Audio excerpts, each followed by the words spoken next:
Hello, and welcome. How are we doing tonight?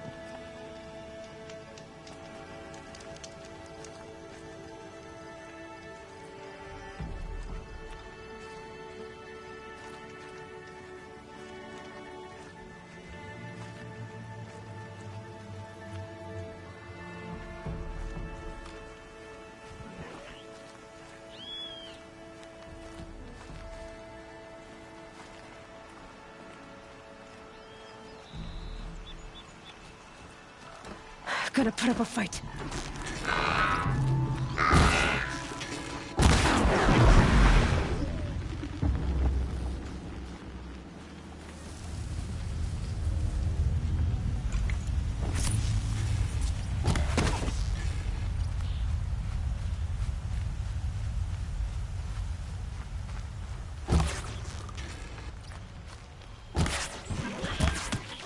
First strike.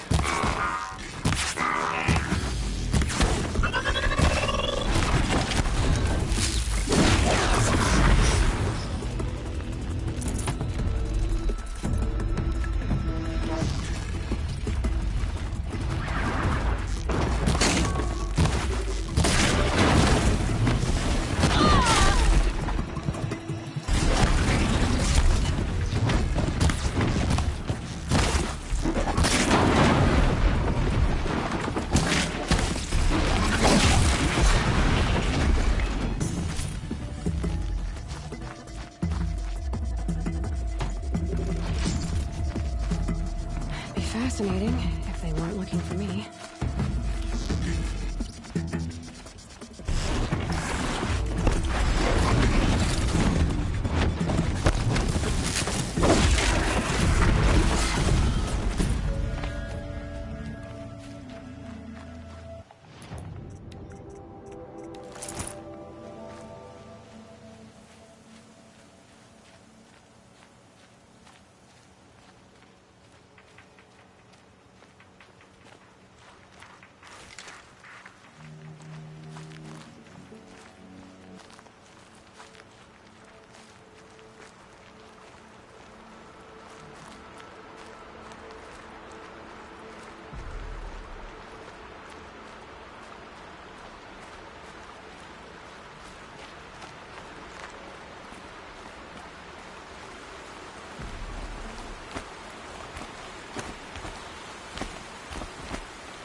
Let's do this.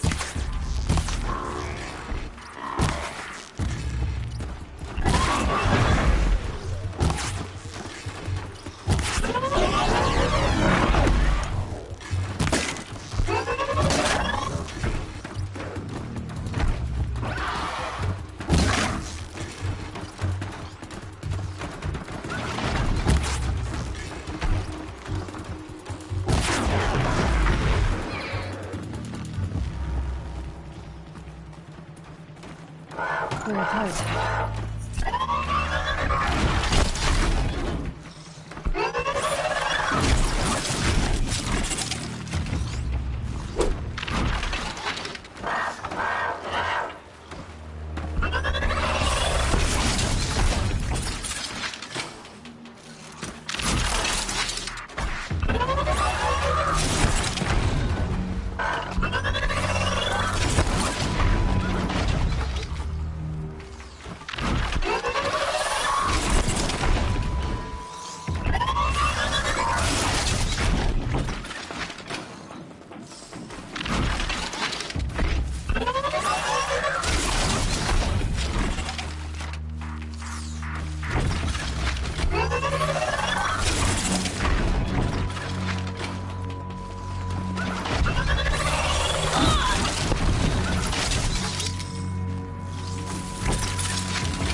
Looming Shadow. I just don't want to do it yet. I need to do more Frozen Wilds, but today I want to do some collectibles. I bought the maps earlier tonight. So I was thinking I might do some of the collectibles, since I still have 3 coffee cups, most of the Banuk figures, and a bunch of flowers left.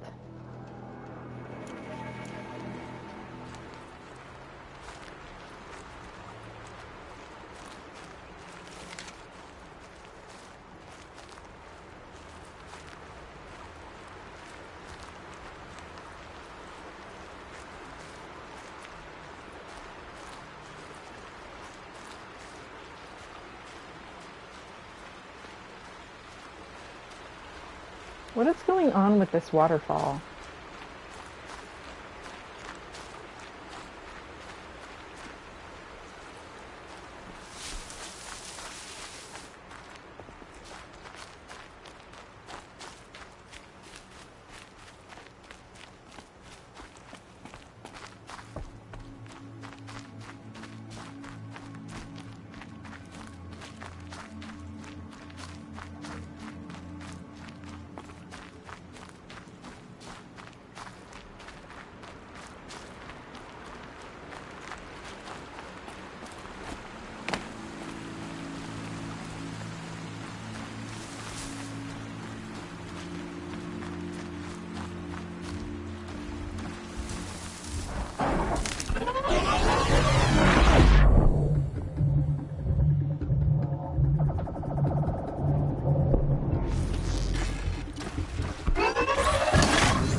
That was incredible. He ran into a tree and killed himself somehow. Amazing.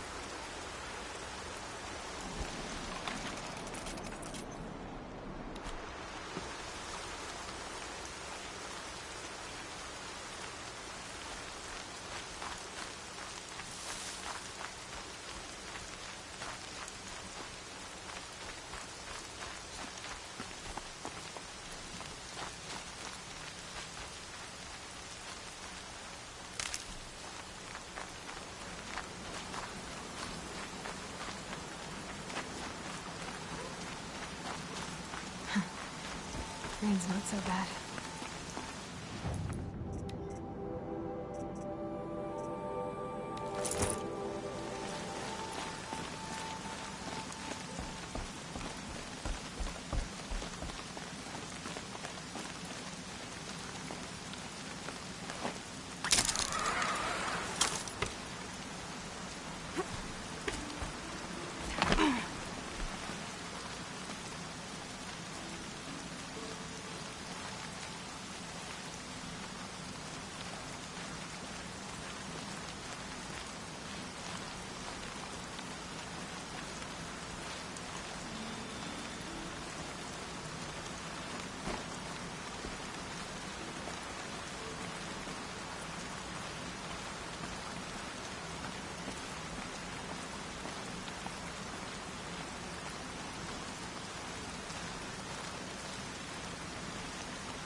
Oh boy.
Oh wow, I've totally missed. Yeah, rest well.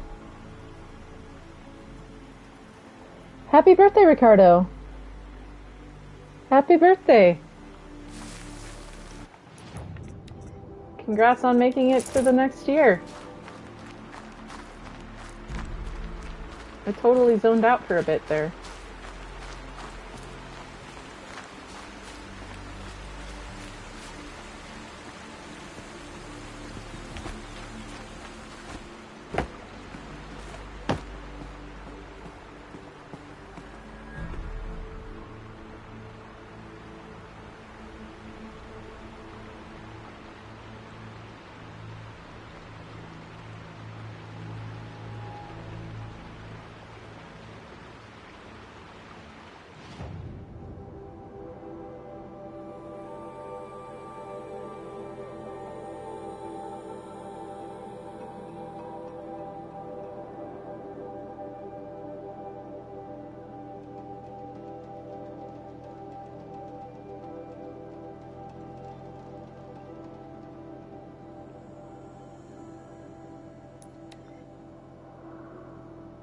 Gonna get coffee cups since there's only 3 left. I had a long D&D session today, so I don't want to go too long playing tonight because I'm kind of tired. Got some stuff I want to get to, and literally D&D ended and the stream started. There was like 20 minutes in between, so it's like I had enough time to like grab a protein shake.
Tough, but I'm used to it.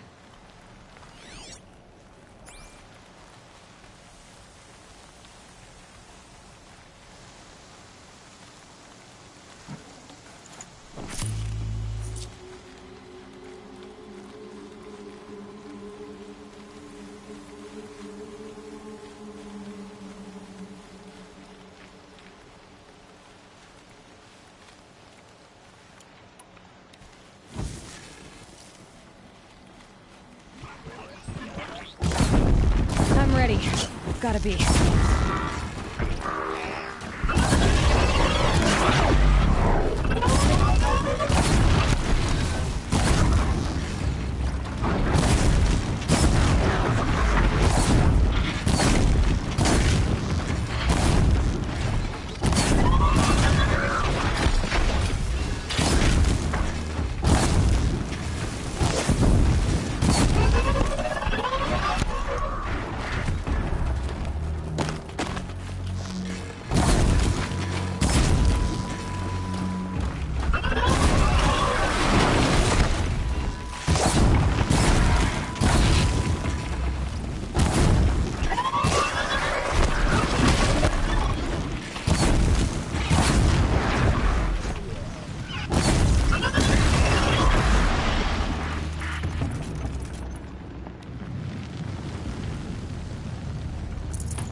Good haul.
Look out below!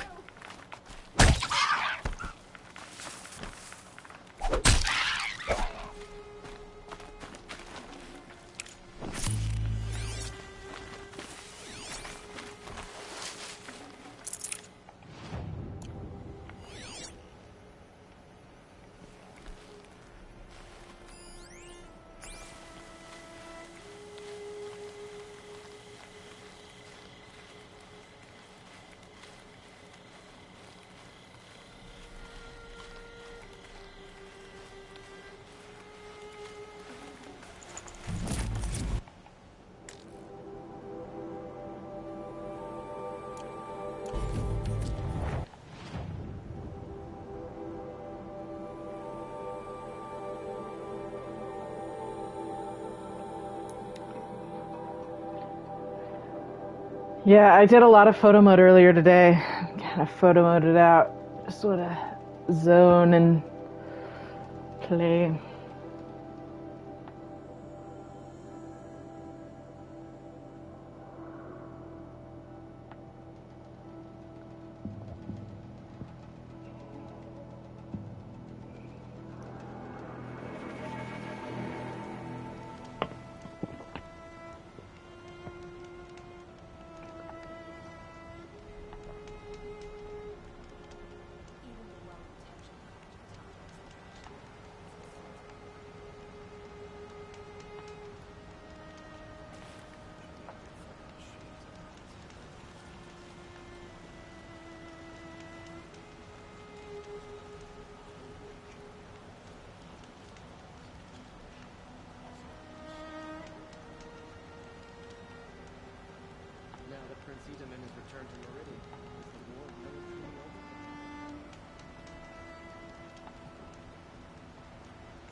Some pray, others drink, but I prefer a lazy moment to myself. Some pray, others drink, but I prefer a lazy moment to myself.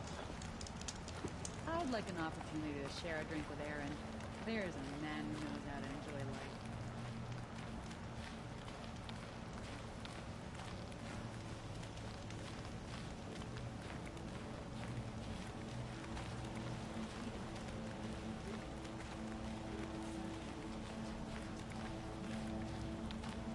The dances and the music. A shame most visitors to Meridian never get to enjoy them.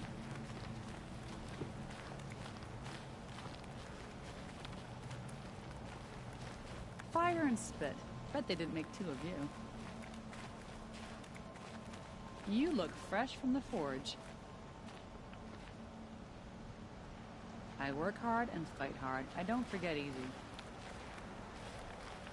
Careful talking to strangers. Hammer to steel, they want something. Don't interrupt me. I'd shake your hand, but mine's been at the forge. You look like you can handle yourself. No, I'm not trading.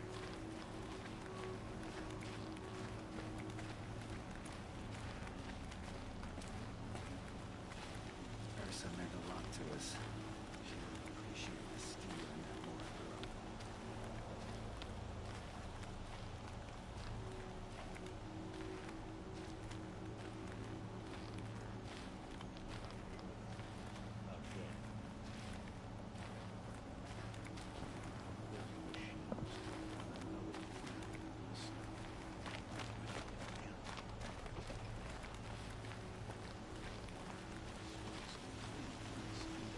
From the clutches of the shadow carja, we've lived under the same stars.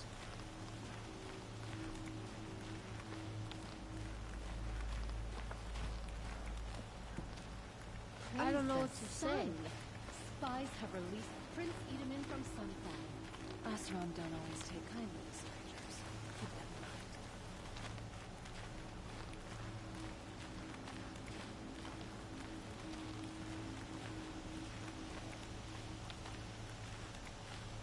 Kanpadish once again leads the Hunter's Lodge. I could not ask for a more noble house. Everyone needs a splash of color in their lives. Come, Let's talk it over.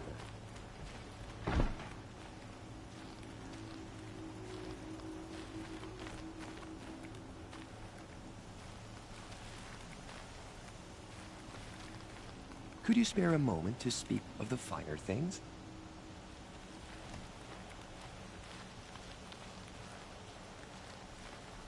We're letting the Ostrom take Derval. They'll give him a rap on the knuckles and let him go. Expecting you to speak to me. My mother told me to steer clear of outlanders, but you seem friendly. By the sun, you're a vision of Karja's strength, man. I just want a moment's peace. You look good in costume, I have nothing to trade.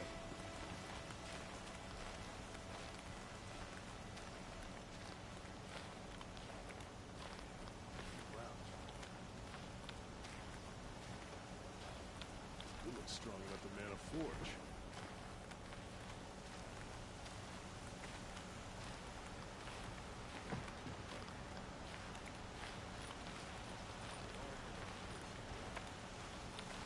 Work hard, fight. Don't forget it. We all have our place in the order of things.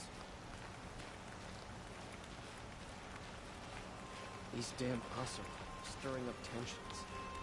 I'm keeping my eyes on them.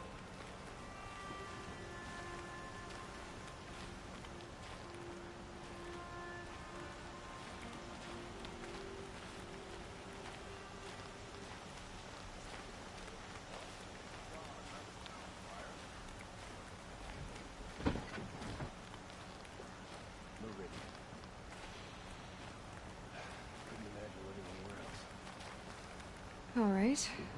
What did you want to discuss? You're an outlander, which is good. But a Nora, which might be bad. Do you fear the ruins of the old ones like many in your tribe? No. Although some can be dangerous. Then you may have come across what I seek. In your travels, have you found strange vessels, emblazoned with symbols of the old ones? They consist of a hollow cylinder with a crescent handle affixed at both ends. If you bring me these vessels in sets of 4, I will gladly trade what I have for them. What sort of ritual were these vessels made for? I'm convinced they were used in conjunction with each other in sets. Some people believe they were used for tea ceremonies. Others think they held sacred essences and oils for worship. But I believe they were used for the solemn custom of shaving one's beard. One for water, one for lotion, and so on. Each fluid in its special vessel, majestically applied to the face at each stage of the rite. It must have been breathtaking. But which vessel was used for which? I have to know. I have to continue my research. Are you sure people didn't just drink out of them? Drink? Out of such finely crafted earthenware? Don't be ridiculous! So you're interested in the old ones? More than interested. I study every ancient artifact I can get my hands on. But years of study have made me too comfortable at my desk. I can't even bear the sun, if the truth be known. I don't know how I'll manage to take a partner. My family presses me for an heir. Don't look at me. Oh, no, I'm not looking. In fact, my father already has someone he wants me to wed. She doesn't interest me. I wish I had a brother to carry this burden. I would rather be left to my precious little vessels. Yes, trade quickly. I have work to do. Bro, do you want these cups or not?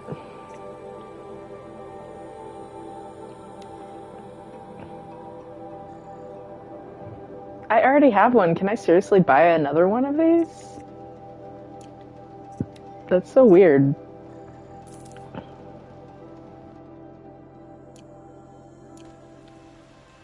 I will leave you to the hunt. Be sure to delve into the ruins. Perhaps your travels have taken you through ancient ruins?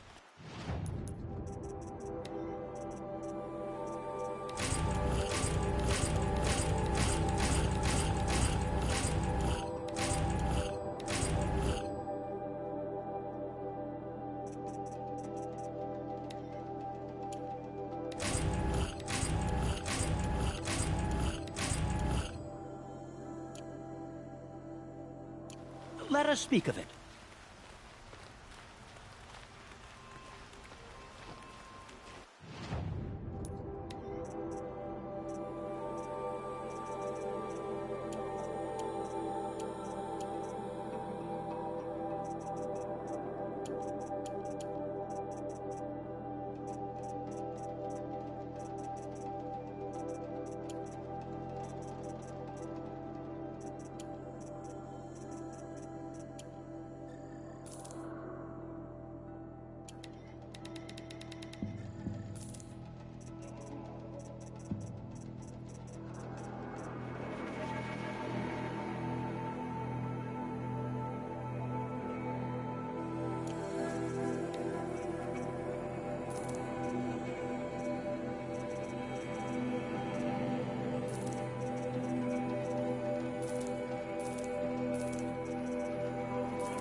Letting the Asaron take their ball?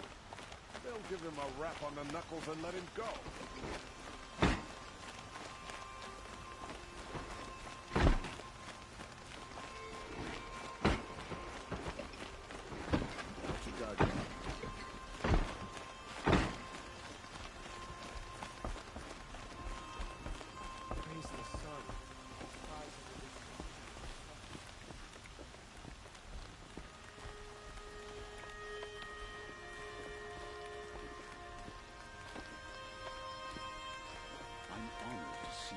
As a Karja outlander.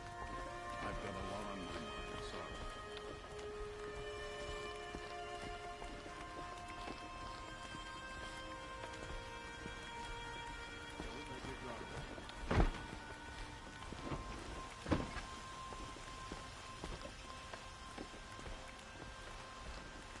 Sorry, I have no news that would interest you. Sorry, I have no news that would interest you.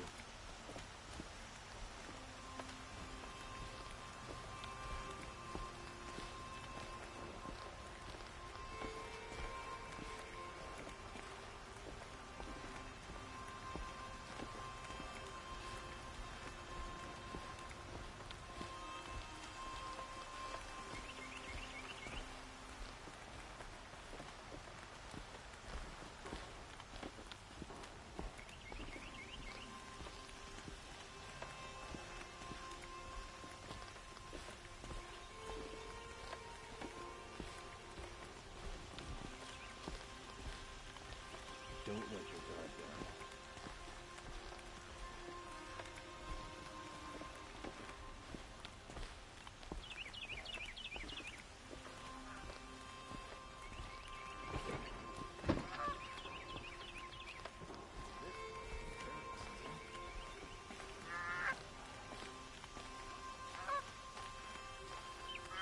I've seen better.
prefer the one about the sun priest falling in love with a merchant's daughter.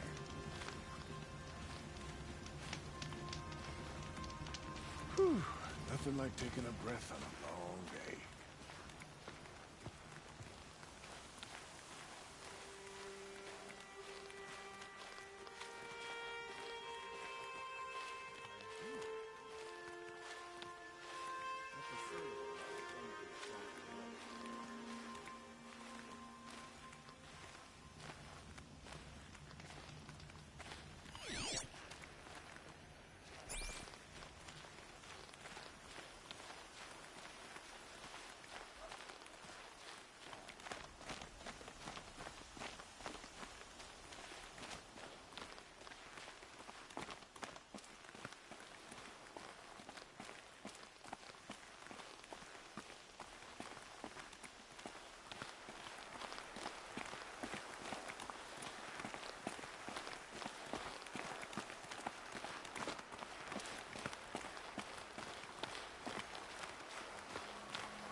Damn Oceron.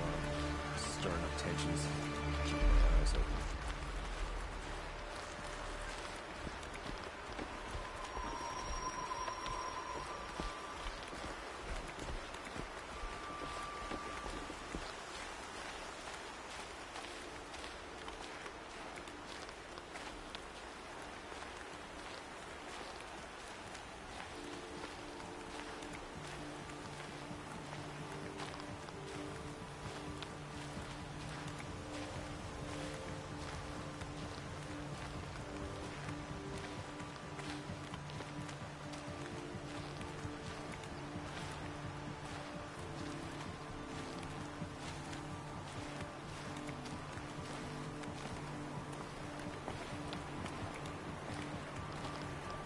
Can smell the new day on the wind.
That's it. I'm already gone.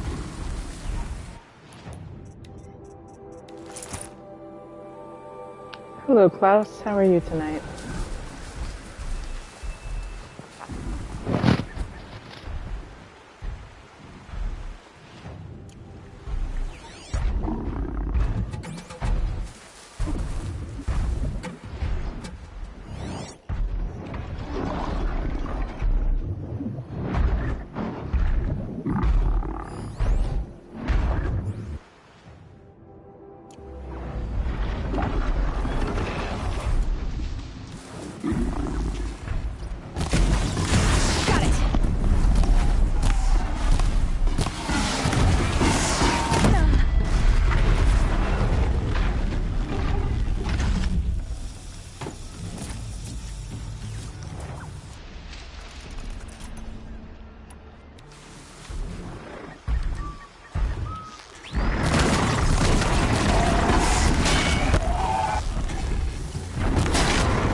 Sorry to hear that. What's going on, buddy?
Who needs potions anyway?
Nice. That's still GT7?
That'll be nice. You should share them.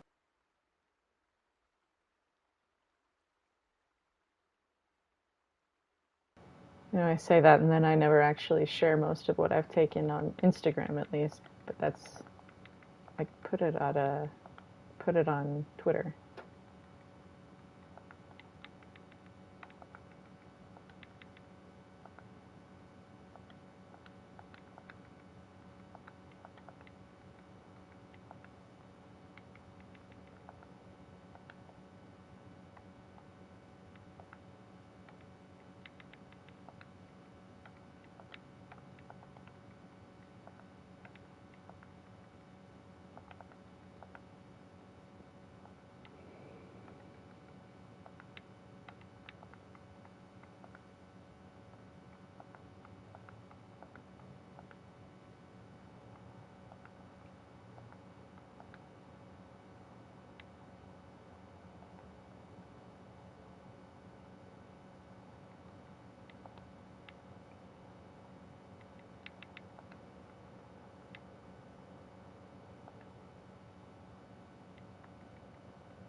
Can we just talk about how impractical this Miriam mug is?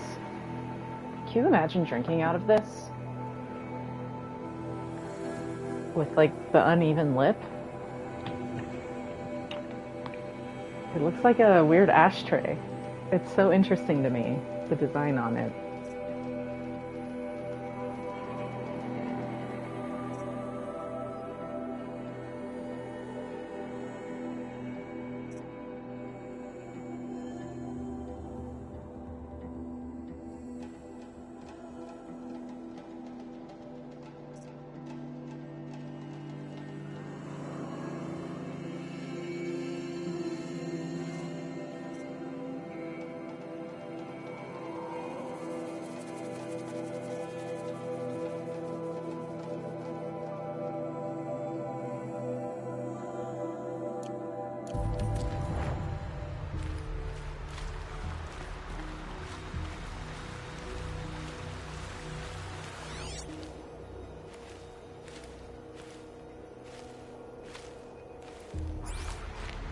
I'm like, where'd I put my dang horse?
I had to take over my brother's shift today. The sun's rising off court.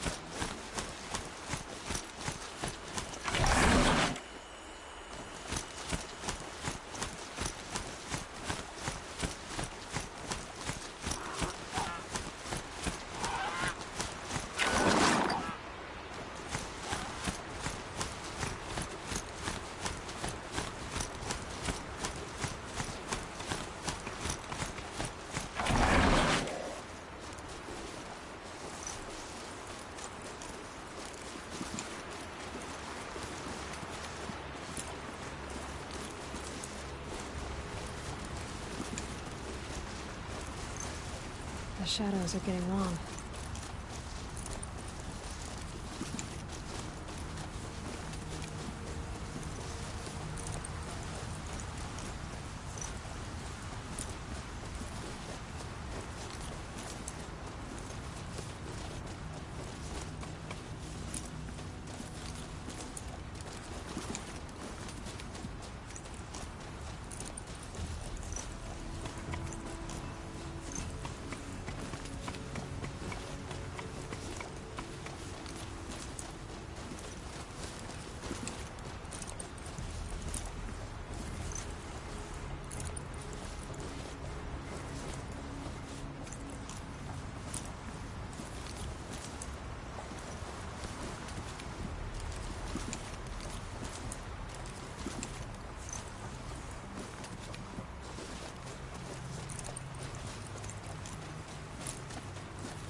bet those traitors Oseram will just conveniently move after ball and transport. There are no shadows under the noonday sun.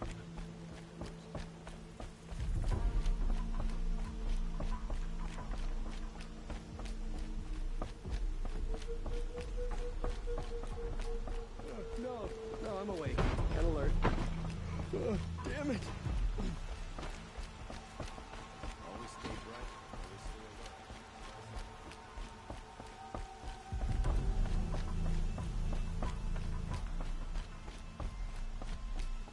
Maybe out there fighting machines. Peace of mind here.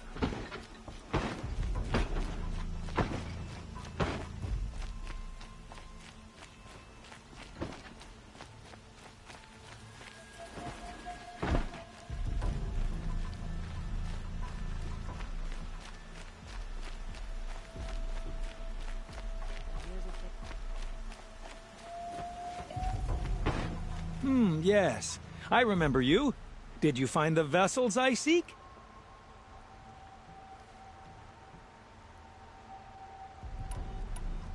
Yes. Trade quickly. I have work to do.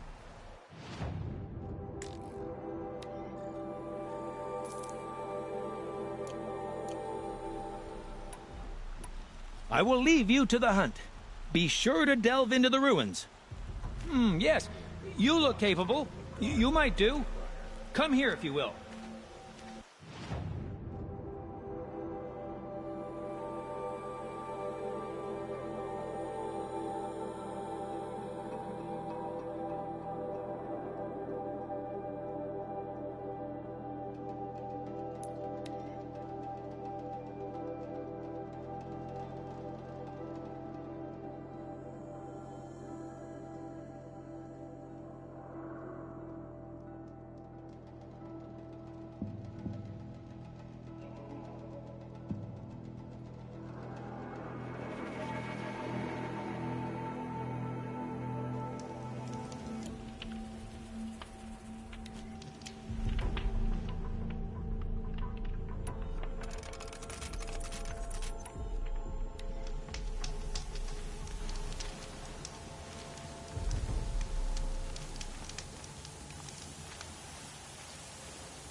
So much for being careful.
Poor Aloy's all out of breath. Ow, my ear hurts.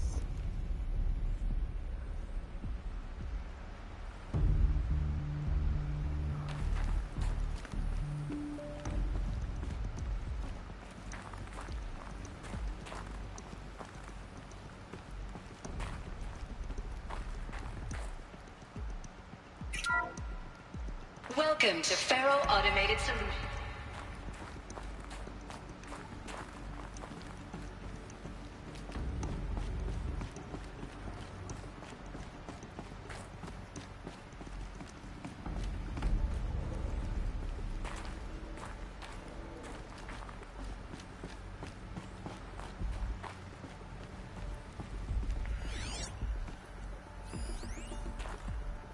Now, I know this must seem like a bizarre change in direction. I mean, we're Faro Automated Solutions, right? #1 robotics firm in the world. Why would we clear our production slate to fabricate human-operated vehicles and weapon systems, the relics of the past? All I can say at this juncture is... trust me. We will be exploiting a massive, growth opportunity by retooling and reallocating capacity according to my plan. So I will need revised projections of mass fabrication velocity across every pipeline within 36 hours. So they were making machines, then they stopped to make other kinds of weapons? Why? That's funny to find late. Can't believe I missed it.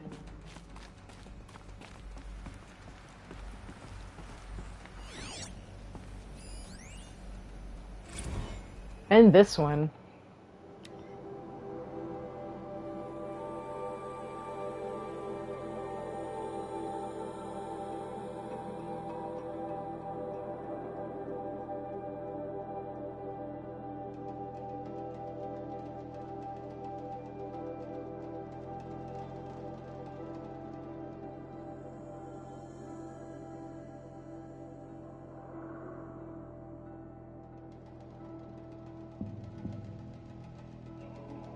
Okay, my theories for the TV show. A lot of Faro executives got spots in Elysium.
Not quick enough.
Genesis! What's up?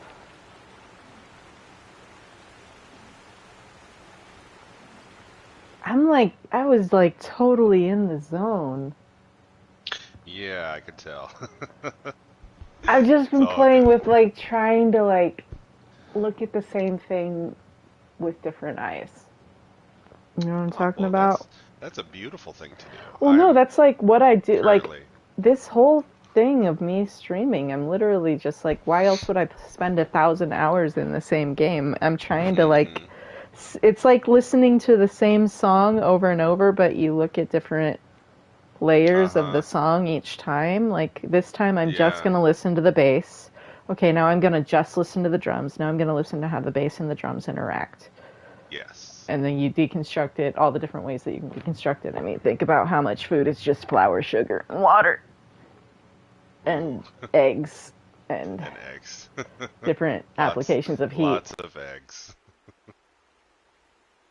So it's like... man. Yeah, you're right. You're absolutely right. And I'm actually at a point in Forspoken where I'm having to do that very same thing. Like,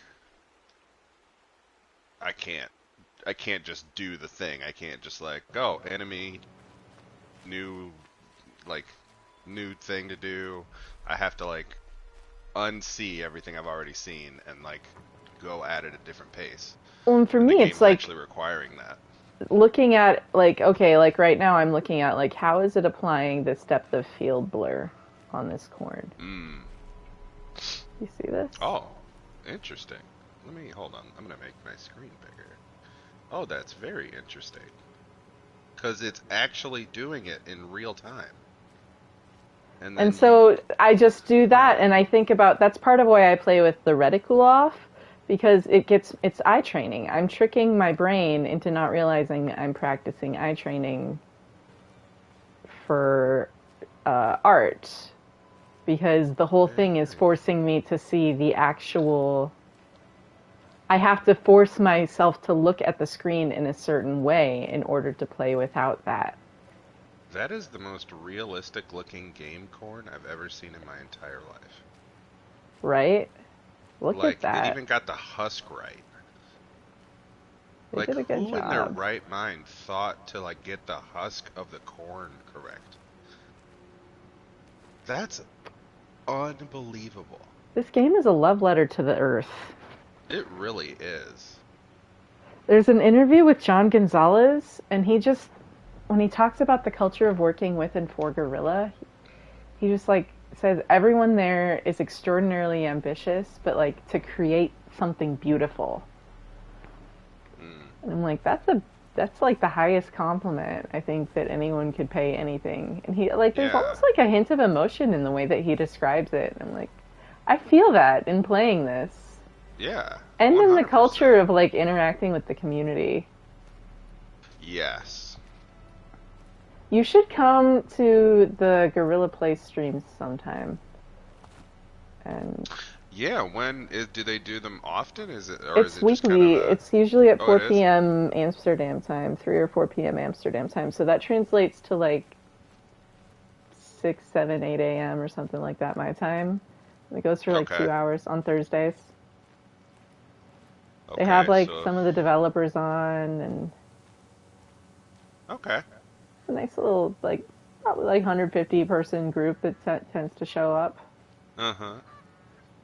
What day is that? I'm assuming Thursday that's like morning. a week. Oh, it's Thursday. Okay. Hey, It's Thursday morning for me. Mm-hmm. Thursday afternoon for them.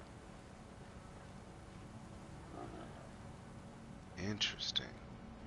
Yeah, even the way the animals are moving is like... The animation director like took like freaking zoology classes or something like that to like, I don't know, they did an interview. They have the Horizon Gaia cast, and so they did like an interview with different people from the studio, just talking about like their process. And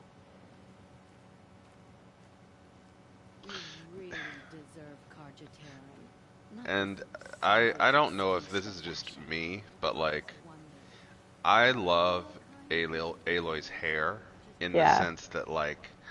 Well, it reminds me of Link's hat. Yeah, that's very much so part of it. It reminds me of a hat, not just long flowy hair in the wind. It's like No, dude, the first time I played this it game, I was like, definitely, this game is a Zelda-like. yeah, exactly. And that's part of why I like to turn the Exactly. reticle off, because I'm like, oh my god, no, I feel like I'm playing Ocarina of Time, because Ocarina of Time, Yeah. there was nothing that you couldn't, there wasn't there wasn't a dot. Yeah.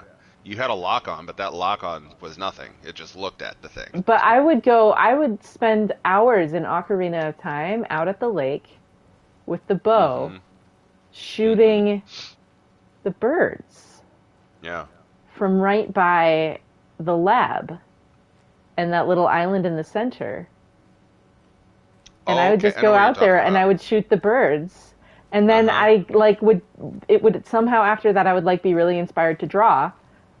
And I just started connecting. I was like, oh my god, like when I do that, when I turn that off, I start actually having to engage my eye passively. And then I get into art brain. So for me, that's part of why I've been doing this. And then I have barely drawn anything in 10 years. And then I drew that 50 frame animation in a week. Yeah. And I haven't drawn 50 pictures in the last 10 years. And so... And that 50 frame thing is amazing, by the way. Yeah, I'm going to add to it. It's just that the file size is like a gigabyte now. Yeah. Which is kind of I need a new computer. My computer is 10 years old. I need, like... Imagine what I could do if I had a computer that responded instantly. Right? Oh my god. But I make do with what I've got. 2012 MacBook. Amen. Yeah, I think mine's 2014, and I keep saying to myself, I'm just gonna take it up to Best Buy, have them get what they can off of it, wipe it completely, get the new system on it, and see no, because how it's much so better old it is. that it's not going to run good on such an old system. And that's what I've heard, but I've also heard that there's ways. Because what is your RAM like? Oh yeah, I don't know. That's what I'm saying. Is like you literally might not have. What is your processor speed? It's like, is it going to be crawling if you do that? Like, that's going to make it worse. Oh my god, I'm almost out of Ridgewood. Can you imagine if I was in the middle of combat and ran out of Ridgewood? Oh, that'd be the worst. That would actually be the worst. Yeah, no, like actually. What would you do? That's in like everything. Yeah, that's the game. That's the whole game, is Ridgewood. Why am I tired? It's not even that late. It's 9:30. I just have been talking to people for a long time because I went from D&D to streaming. And I met with my DM before D&D, which is AKA I hung out with my roommate in our house. But we talked about D&D stuff and about stuff in life that frustrates me. It's been a full day. I was about to say, it's probably a lot. Yeah, well, we're taking care of the dog right now, and the dog isn't doing well. So, for my mom is visiting her dad. The dog has diabetes. There's a lot that comes with that. Yeah. There's a lot that comes with that I'll talk to you about off stream sometime if you want. Absolutely, yeah. This just looks so much like living here. Yeah. Just you need to come out to Arizona sometime. I was like walking through Meridian. I'm just like, this feels like going to Desert Ridge. Okay, what you need to do is there's this movie called Noelle or something like that, and it's about like Santa's daughter. I haven't actually watched it, but I know that it was filmed like really close to where I grew up. Oh, you mean the Anna Kendrick movie? Yeah. Yeah. Where is it? Can you figure out where is that streamable? Is it streamable for free anywhere? I should watch it because I want to see where they filmed it. Because I was looking at it and like they clearly filmed it at Desert Ridge Marketplace, which Oh, did they? Walking through Meridian kind of feels like being at Desert Ridge. And Huh. also like being at this church campus in North Scottsdale called Highlands, Okay. which actually had a really big scandal go on there that's actually tied to IHOP Jeez. through a church in Modesto. And that's a whole thing that if you look up those terms together, you can figure out yourself, and I'll leave it at that. Uh-huh. That's one way to tell everything. Amen. So I went to that church for a while. Pastor Les Huey was at the center of the scandal. I actually had dinner with him once. It was a group dinner thing for members because I was gonna play bass guitar for the worship band because I had multiple friends in the worship band there that had been in a band with me at a different church, and then they all got poached to this church. I mean, they're adults with agency, like they wanted to do it, and I don't blame them because it was very, very solid band, which was why I was gonna do it too. But then I decided to move away for college, and they're like, "Well, if you're moving, then like there's no reason for you to join." Like that is a fair point. Yeah. Have a great life, everyone. Right. Thanks. I was bummed though because like two of the drummers, like I knew two of the drummers. One of them was a funeral director, and then the other one was the drummer that taught me how to be a bassist, and bought me a bass guitar once because my dad took mine, so that I wouldn't miss a set. He showed up with a bass guitar for me. Great human being. I actually am supposed to call him back. I've been putting it off because I keep being like, "Oh, I'll do it tomorrow." Like, it's been like, well, with the holidays and everything, it's been like a month now. Yeah. I'm like, oh man, I need to call you back. And then tomorrow turns into 6 months. Yeah. Yeah. But Human life. that whole thing was interesting. But their campus, the Highlands campus, reminds me a lot of this because it's like there's just a lot of stonework and ironwork, and it's a very wealthy area. Yes, I remember you. Did you find the vessels I seek? What sort of ritual were these vessels made for? I'm convinced they were used in conjunction with each other in sets. Some people believe they were used for tea ceremonies. Others think they held sacred essences and oils for worship. But I believe they were used for the solemn custom of shaving one's beard. One for water, one for lotion, and so on. Each fluid in its special vessel, majestically applied to the face at each stage of the rite. It must have been breathtaking. But which vessel was used for which? I have to know. I have to continue my research. Are you sure people didn't just drink out of them? Drink? Out of such finely crafted earthenware? Don't be ridiculous. It's funny to hear him talk about earthenware vessels after that song that you sent me earlier today, that's all. Yes, trade quickly. I have work to do. It just reminds me of that one line in it. Yeah, I've actually been listening to that song most of today. And just, Lots of thoughts? Yes, I'm happy to yeah, trade lots if you of have thoughts. something for me. Lots of thoughts. I will leave you to the hunt. Be sure to delve into the ruins. I am eager to, just based on what we've been talking about, I'm eager to hear those thoughts. Please send them to me. I think I'm at liberty to say one, because it doesn't have anything to really do with the who of the subject, but it's so interesting to me that, like, the concept of the song that it's built around can be so hidden under layers and layers of joy and peace and genuine love. I've been contemplating that today. Yeah, so that was my first big takeaway, because I was thinking, like, man, I know where I was at when I first heard this song, and that's how I felt. But it was totally like, there were scales on top of it. Like, you couldn't, if you just looked at how I looked daily, I wasn't appearing to be this way.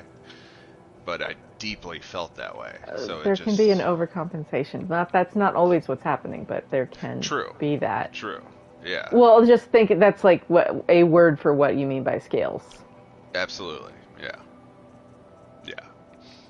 Yeah, that's exactly it. So it just like... That's not to say that's what is always what's going on, but it's just... Right. Yeah, very but that's a possibility. Interesting to just... The thoughts you start having when you start viewing the world through that, like, well, if I do this, then what if everyone else also does this? Mm-hmm. In general, in all the directions you can take that, and then you're like, wait a second, that is what a lot of these people are doing. Yeah. Not everyone, but that's actually what's going on here. That's actually pretty much like what got Daniel Kahneman and Amos Tversky on their like whole train of thought. It's not, I mean, obviously it's bigger than that. But, like, reading The Undoing Project by Michael Lewis, like, he starts describing, like, they were just, like, they just had, like, a moment where they're like, well, if we think this, then what if other people think? What else do we dupe ourselves on, even though we're literally, like, experts? If we, the experts, are fooled, let's see, like, is this a human thing? Which almost sounds arrogant, except for it led to a Nobel Prize. Right. So it's like, you guys did a good job. Yeah. But it was just reading that in the book, I was like, that's an interesting approach to cognitive empathy that if you actually just ride that train, instead of turning it to insecurity, turn it towards fucking curiosity. Yeah. I finished one of the collectible quests, and so that's like my quest for the night, but I'm going to do the Shadow Warbow tutorial. Because since you're here, I'm like, I was going to sign off, but now I'm like, oh, I like Second Wind. Yep. That's what I'd actually woke up maybe a half hour ago, and I looked at the time, and I was like, oh, I wonder if she's still on. But I was starving, so I had some mashed potatoes. Yeah, that sounds so good. Yeah, it really was. Sour cream and chive. Oh. And I'm not usually either of those flavors person, and I had them, and I'm like, I would do this again for sure. Wait, like it was like flavored instant potatoes? Well, I put the sour cream in there, but yeah, it was a chive and what was the other? Some other weird ingredient. I'm suddenly less interested. I'm not I like mashed potatoes, like I do potato too, and I definitely worked. An them instant up. is like mealier. It is. And I can't do it. I just can't do it. Yeah, I had to. It's not to say like other people shouldn't. It's just for me, like the difference, because it's the thing, the itch I'm scratching when I eat mashed potatoes does not get scratched by instant. So yeah, it's not a judgment on instant. It's just literally like it is different, and that is just. Oh yeah, instant anything is just not the real thing. But sometimes it's like what you're craving, where it's like instant ramen is the ramen that I want when I talk about ramen. I don't want to go to your ramen restaurant. Ramen restaurants are great, but when I say I am craving ramen, that is not what I'm talking about. Right. And I'm the same way with like mac and cheese. Like I grew up on Kraft mac and cheese, so that will always be my favorite mac and cheese. It doesn't matter. And like some people get like really offended when you like care about the distinction. It was like when I was living in Kansas City, I was like talking about how much I missed Mexican food, and so someone was like saying like we should go to this place. Yeah, let's Jose go to the Peppers taqueria. or whatever, and I was like, your effort is noted. Yeah, thank you. I'll leave it at that. Yeah. No, I was straight up like, well, that's not what I mean, and then they were like mad. Yeah, they got attitude, like severely. Like, I'm sorry that you like. It's not that you're not enough. It's just not what I was craving. Yeah. It's not I'm not correcting you. I'm giving truthful information, and it's not in the like. I'm not doing like I'm giving a harsh truth, like, you know, because there's the whole like abusive, like, well, I'm just being truthful, and it's like absolutely cruel. Yeah. But that's not the same thing as this.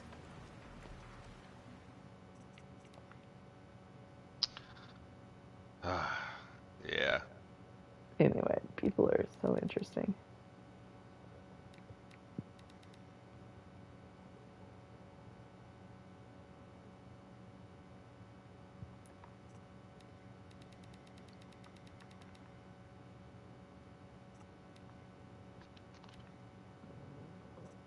I'm just taking a picture.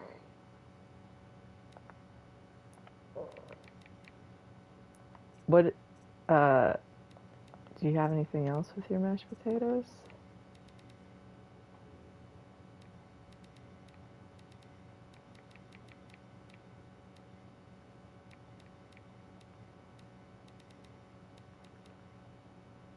Did I lose you? Nope, I'm here. I was just fighting a horrendously large deer.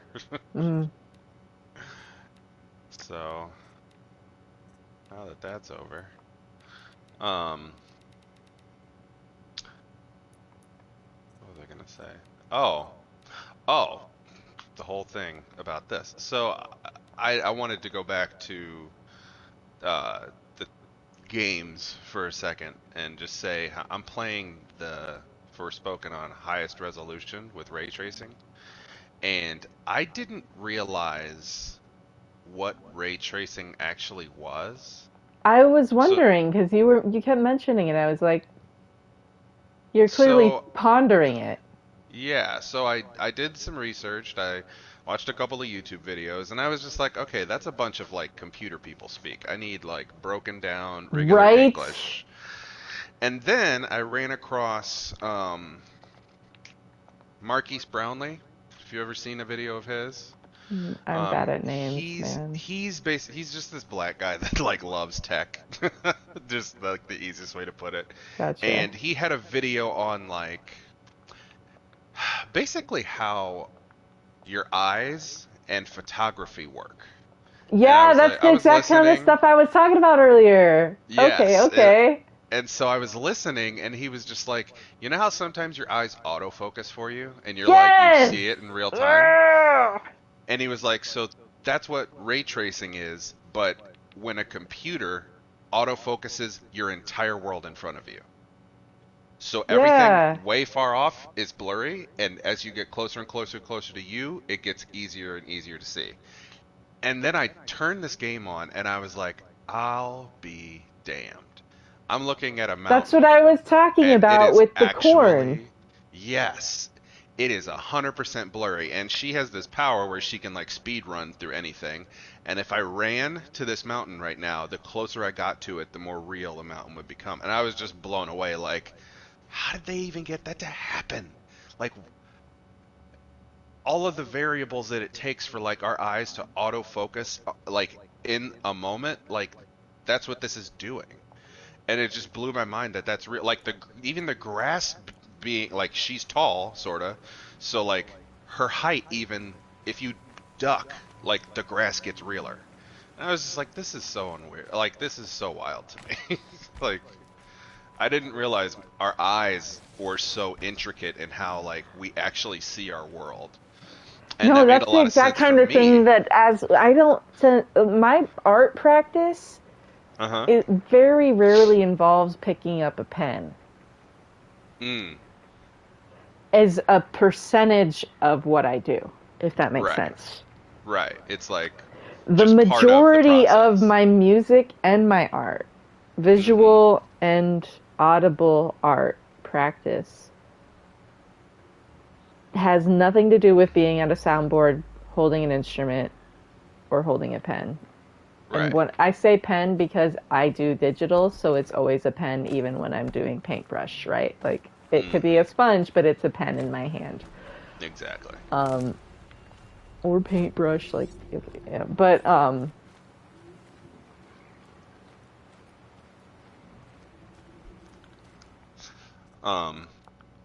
well, I get what I was gonna say. So that made a lot of sense for me because I have a visual impairment. Like one of my eyes is worse than the other. So my right eye overcompensates for everything my left eye can't like focus on. And I will feel my right eye like a lens auto-focusing to like see with both of my eyes, even though one's like clearly not correct. and it just started to blow my mind away that my brain connected to all the nerves in my eye connected to the fact that my left eye's nerves are like dysfunctional. Recognized that, autofocused, flipped it over, put light through it, and then now I see. Like it just, I'm still speechless. Like when he said that one little thing, I was just like, I can't like our whole world is ray traced. That's what our world is to us.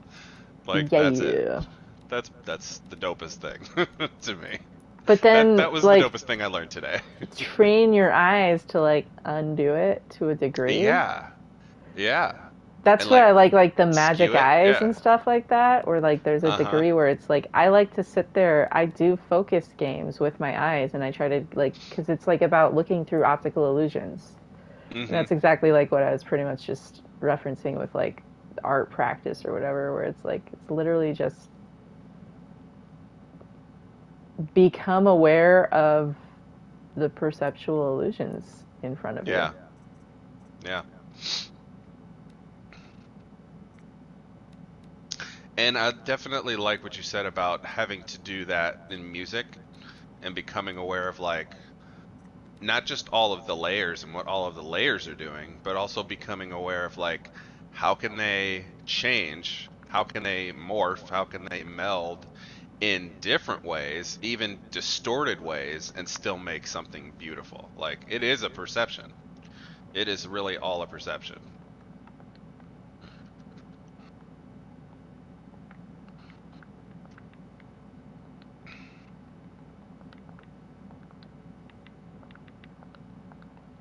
How do you listen to a song? Like if I was like, hey, check out this album. Describe what's going on in your head as you are doing your first pass. Or do you do a first pass? So, I'm really glad you asked me this question, because I was thinking about it today with our friend's album. That's kind of what inspired me to ask, because you kept talking about like how you had listened to it on repeat today. Yeah. With the one song. Yeah.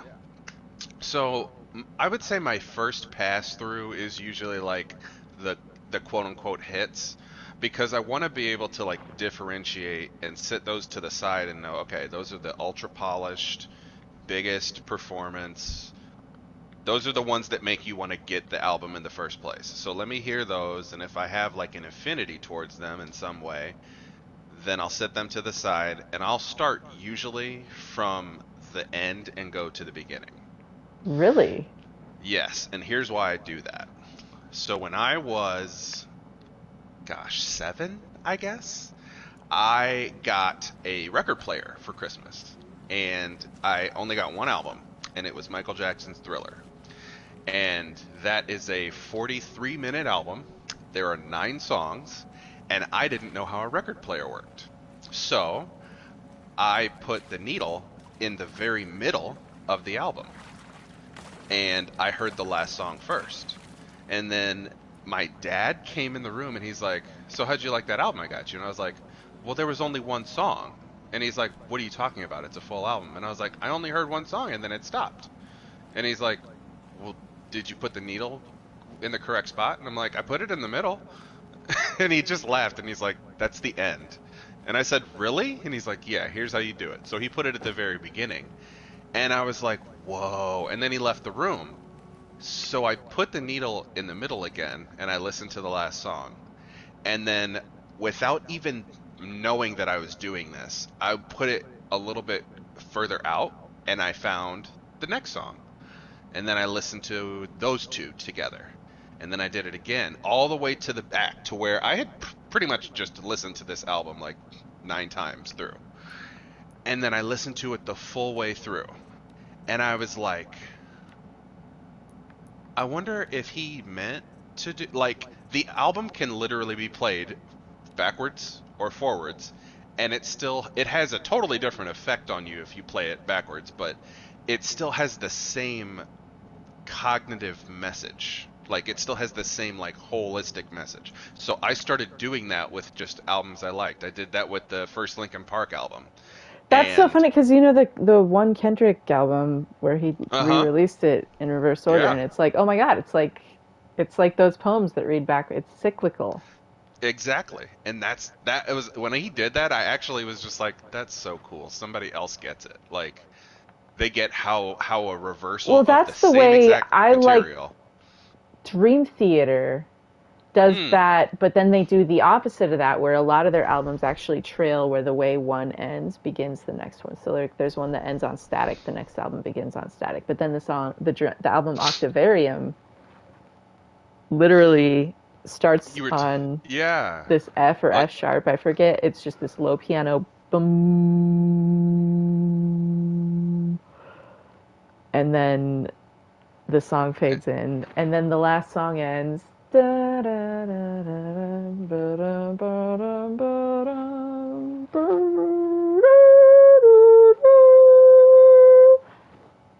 bum. Oh, that's so cool. And the whole album is around the cycle of an octave, and so every song on the album goes up a key, and if you have the actual disc or an actual physical copy of it, there's these negative space intermediary tracks that do the chromatics. Oh, really? And so it moves through all of the steps, and then all of the album art is 5s and 8s. Wow. To cover the whole, and it's like a lot of like spiders, and it's very interesting. And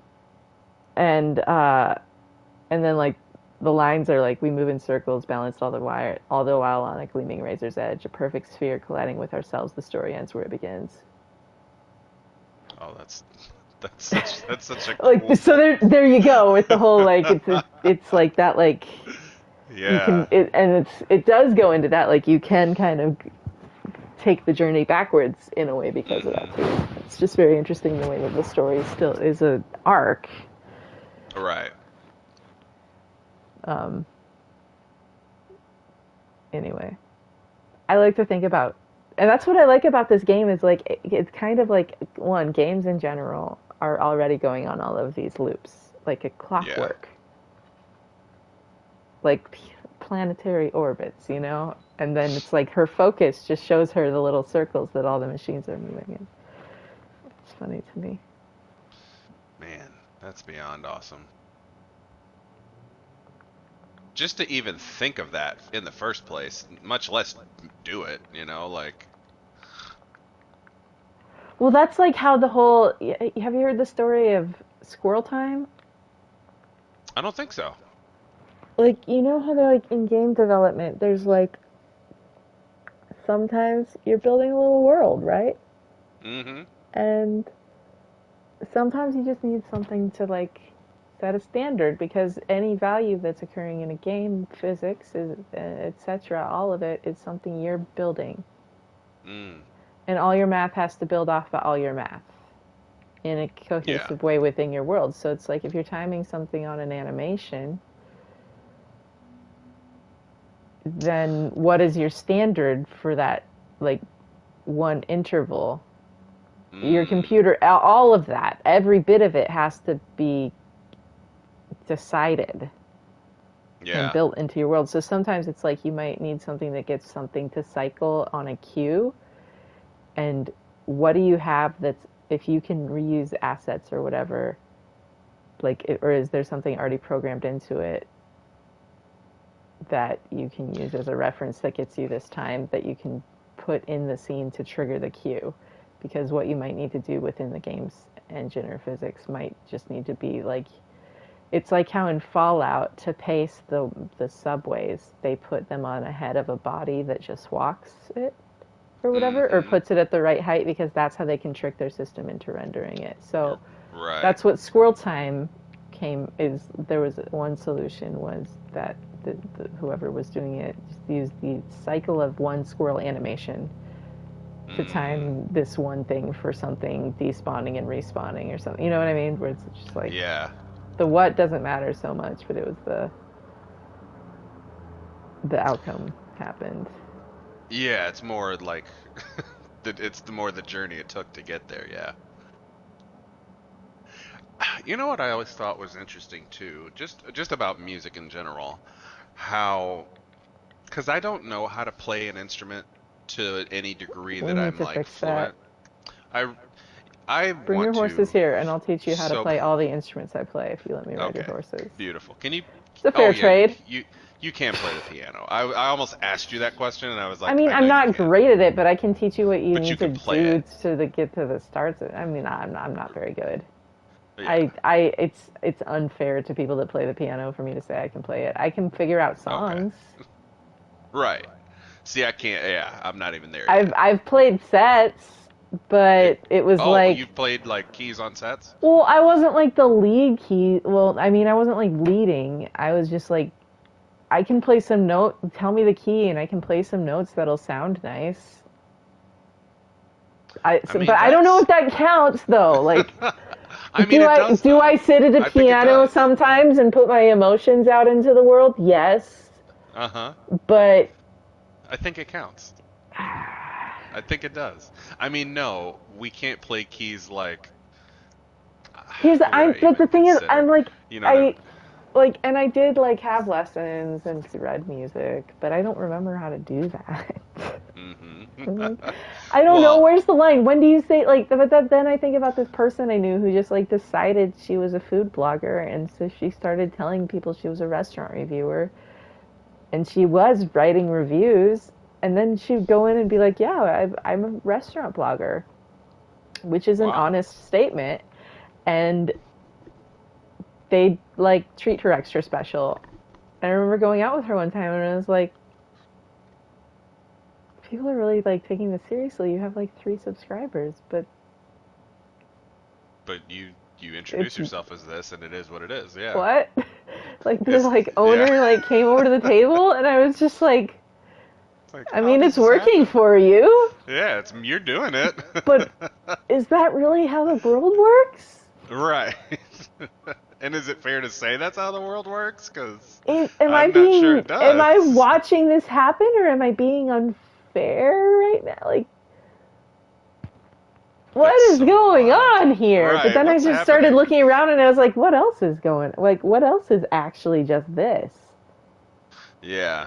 And then I think that's probably where I went very right, but for a lot of people, probably went very wrong. If that makes sense. That's like, you start seeing through some things, is all I'm saying. But that's not people think that's an accusatory statement. It's not. You see through the stuff in yourself too. Yeah. It is just what it is. Because that's also the way out of imposter syndrome. Mm-hmm.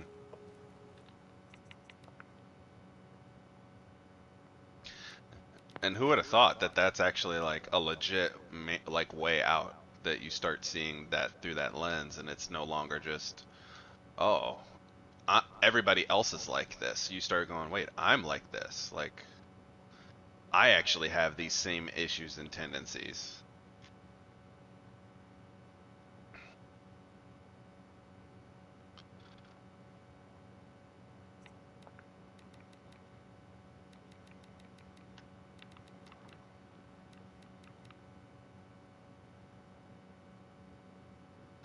Ouch.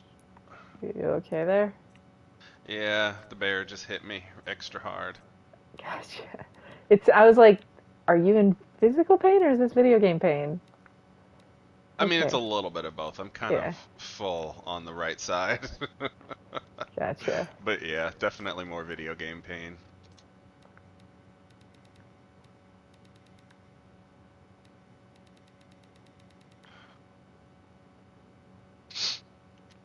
Oh, of course I don't.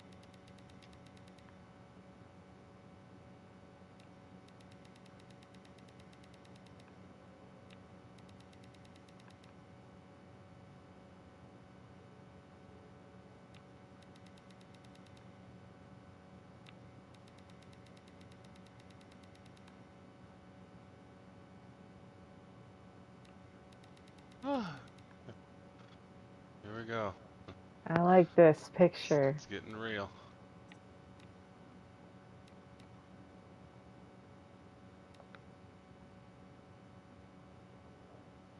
This is just such a vibe. Vibes.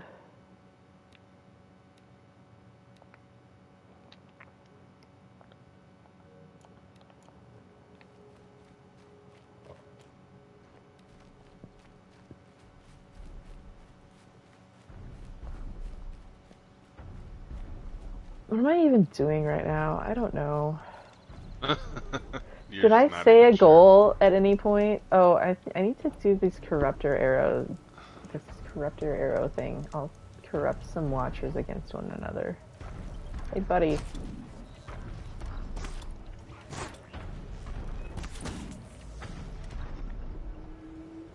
Light's gone green. Just stay out of their way for now.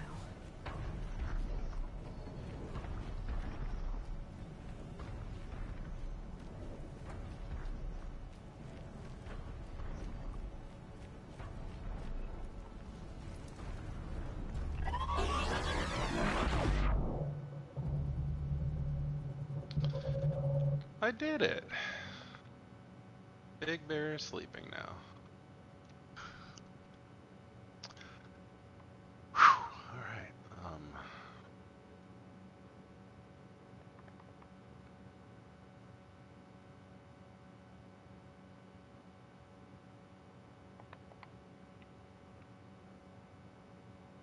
I miss autofocus.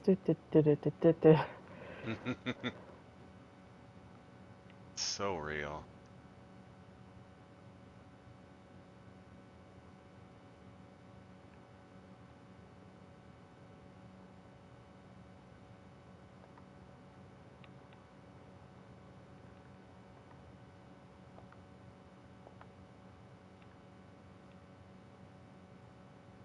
Oh, it's because the stupid flash it shot at me. Oh, I was like, why can't I get this picture to focus? It shot the thing in It's your because eyes. it shot the thing in my eyes. You know, that was an ingenious enemy attack because it does no damage, but the most damage. Potentially. Yeah, I mean, especially if you're trying to focus on something, and like you don't have a reticle, so it's even worse when like now I can't even see to see.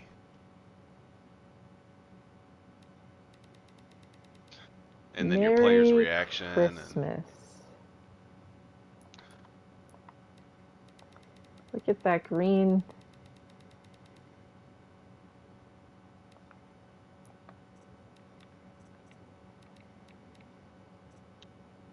Oh, that looks so nasty.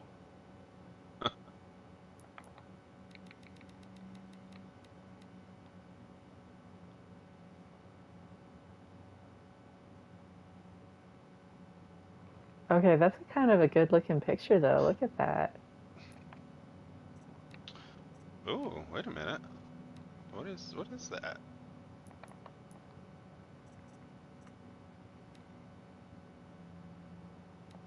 I like it.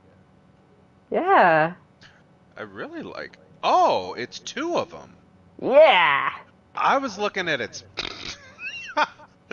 I'm so silly. I was looking at its ass and thinking, what am I looking at? Are you next to like a cave entrance? Because I saw the one behind it, and then I looked and I saw the red eye, and I was like, oh, that's cool.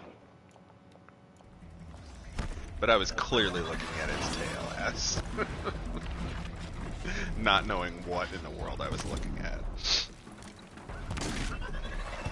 Are they? No, they're not fighting each other. I was like, are they? They were.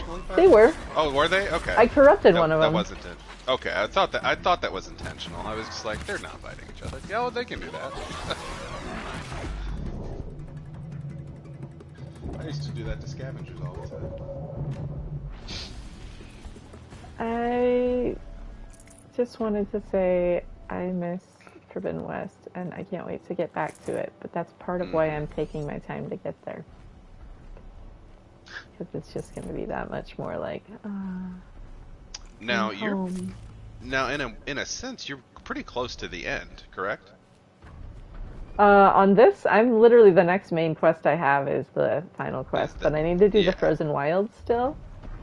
Oh, And I want to okay, get all you the need to finish collectibles, that, so I'm okay. like, I feel up to it. I don't think I'm going to do the hunting grounds, but I'm going to do as much as I can. And then the thing is, I don't want to start Forbidden West too early because I want to like do a playthrough that ends like when the Burning Shores comes out. I just go like right into it. And that's in April. April 19th. Nice. Nice. And there's then all the everything else about my life that I need to figure out between now and then. Which is a lot. I still haven't gotten. I didn't end up making any of the calls this week that I still needed to make because of just a lot of other stuff going on. Mm-hmm. It was just like I don't have the capacity to do that right now. Yeah. Look at this scenery. That is just so beautiful. I don't know if I told you this, but only because I've just started playing this, but the scenery in this and the scenery in Forspoken are very similar. Mountainous, huge rolling hills, sky super pristine. I haven't seen a day-night cycle yet, but I don't know if there is one. Which is like one of the major things I loved about Horizon is the day-night cycle. I don't think any game has done day-night cycle as beautiful as Horizon. Like, and I feel like there's a lot of games that have tried to do it, but Horizons is easily like heads and shoulders above all of them.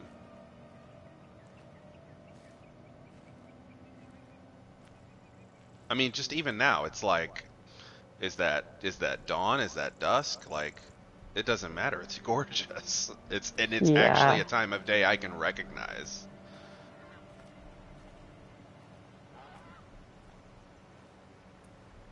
I like the way they did weather also. Mm-hmm.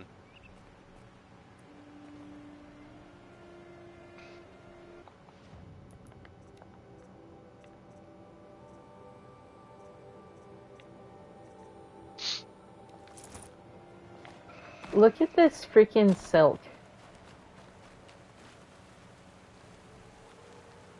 Hold on, I'm gonna look. 2 seconds.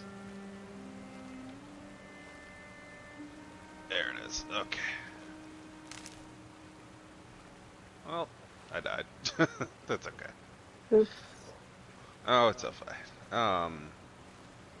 Yeah, see, okay. Even you walking right where you're at.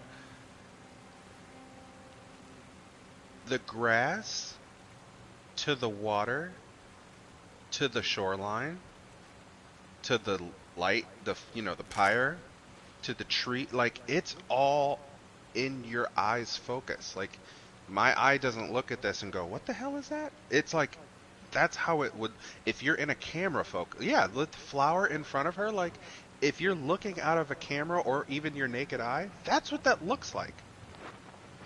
That's so beautiful. Yep. Why is that game so gorgeous? They made a beautiful thing. They did. Petition to put this in the Smithsonian. Bro. As like the most beautiful thing. Goodness. I like the fog layers. Just the right amount. I used to play in some software when I was in high school. It was like trial stuff for like rendering environments. And it had low level like geometry for the topography. That it was all adjusting mathematical values for lighting hues and fog amount and stuff like that, and just this little you could develop within a certain size cube. Just playing with, and it was like some freeware. I don't remember what it was called. But I just remember I missed that internet. Yeah. Like, where it it was still like, exists, but I just don't have as many connections to it, basically. mm-hmm. And also, like, I don't have, like, everything's gotten so much more complicated with security. Oh, yeah. It used to be so much simpler.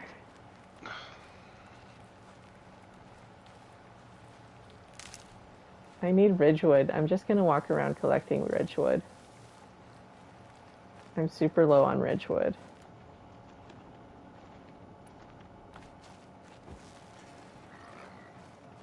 Yeah, you only had that one bundle that I saw. Do you have any more? That, like, one bundle of 250. No, that's why I gotta collect more.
That'll help.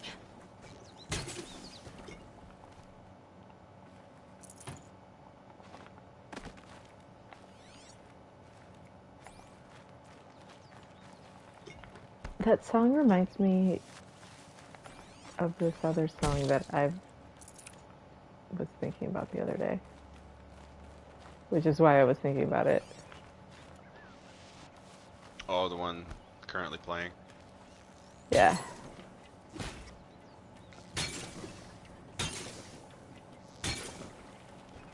Always has. It just amuses me. It's what got me on this other train of thought in the first place. Well, part of what did, but it was, I don't know. It's very interesting. It's just, it's so intriguing how you can come back to the same thing. Thinking about, like, again, like listening to the bass one time, guitar another time, the bass and the guitar together, the drums and the guitar together, the drums and the bass together, the drums, the bass, and the guitar together. You start to hear different ways they're playing off of each other at different moments in time. Yeah. And start to, like, see, like, a breakdown within all the musical relationships of the tempo changes. Like, if you're listening to stuff with, like, Dream Theater, obviously is doing freaking meter changes all over the place. Like, the ways that the instruments playing off of each other can help actually ease your ear into what's coming. Wow, isn't that interesting? That, like, your ear can actually be, like, eased into something as opposed to just, like, forced into it.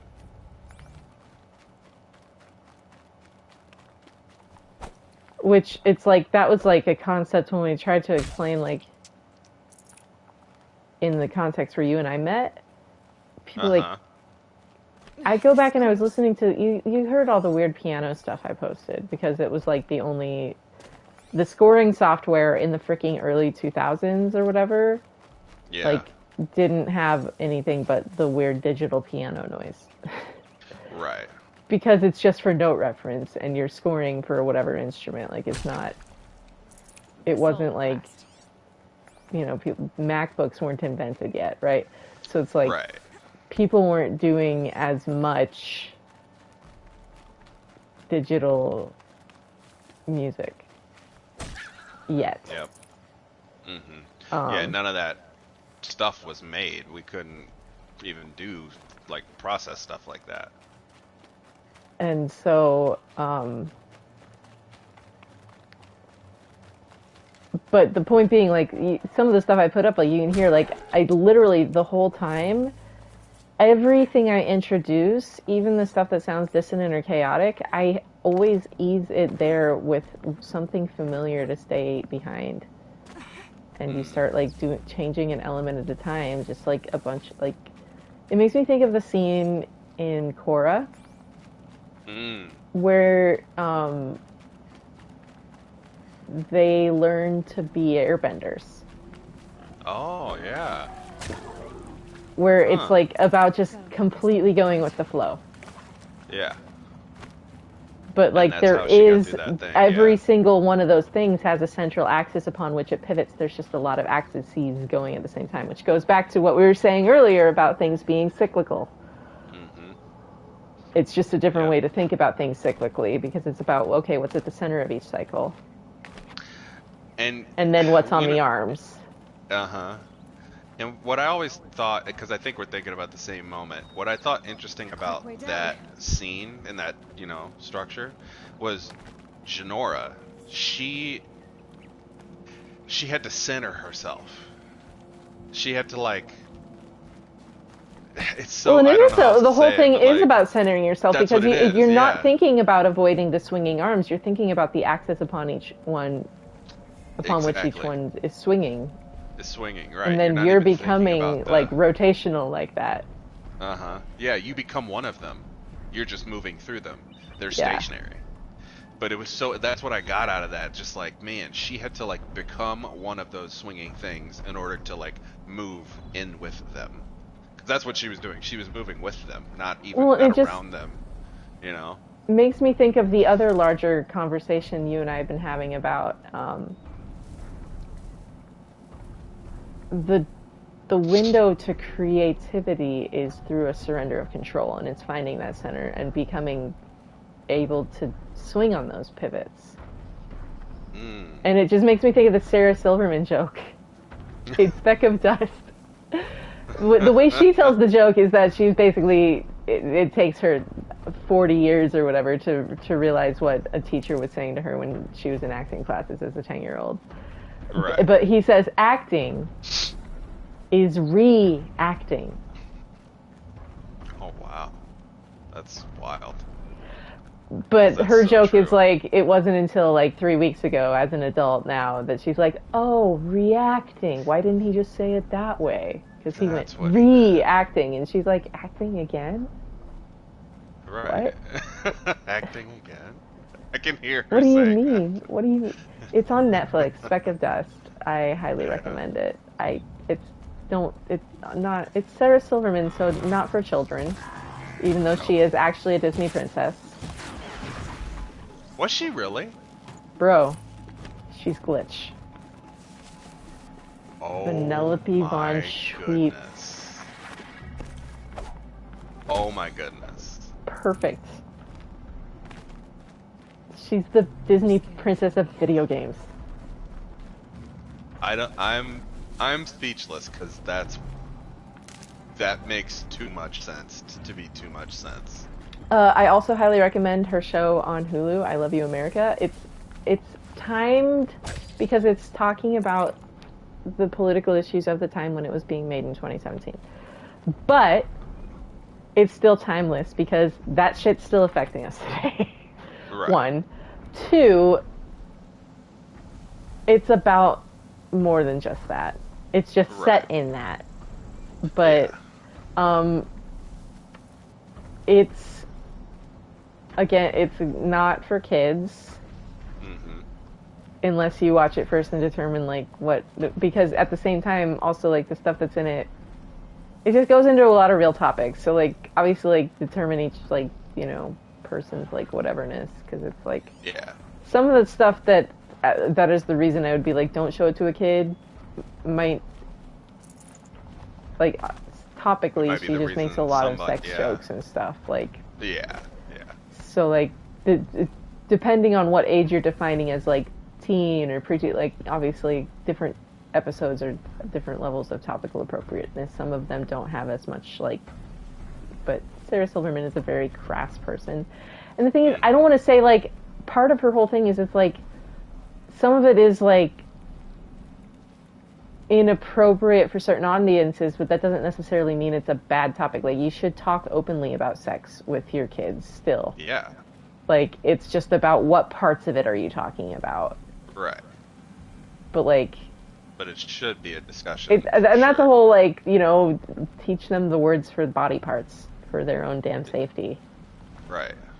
And that means having an actual honest conversation about the parts. And, like, because otherwise, how are they gonna freaking identify? Yeah, how are they gonna know? Communicate shit. Like, if you make it shameful, then it's shameful for them to talk about. And then if they need to talk about something with a doctor, like, you've got people that literally, like, don't talk openly with their doctors about shit that's going on in their body. Mm-hmm. Well, that's one way to, like, freaking cut healthcare costs. Yeah. Have language for your health. Anyway, that's just stuff I think about, because it's like, after working in a hospital, you have to get over yourself on that way fast, because it's like, well, I have to talk to people about their poop. Right. When you get doctors that don't even know how to have a difficult conversation with people, how are you supposed to give them honest health information if you are uncomfortable? Exactly.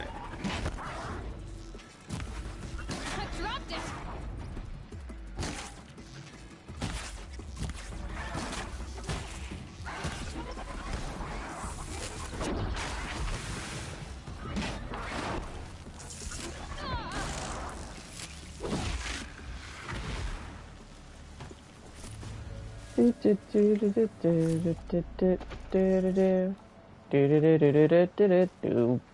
I bought that for my Switch, and I haven't touched my Switch in a year and a half. What am I doing with my life?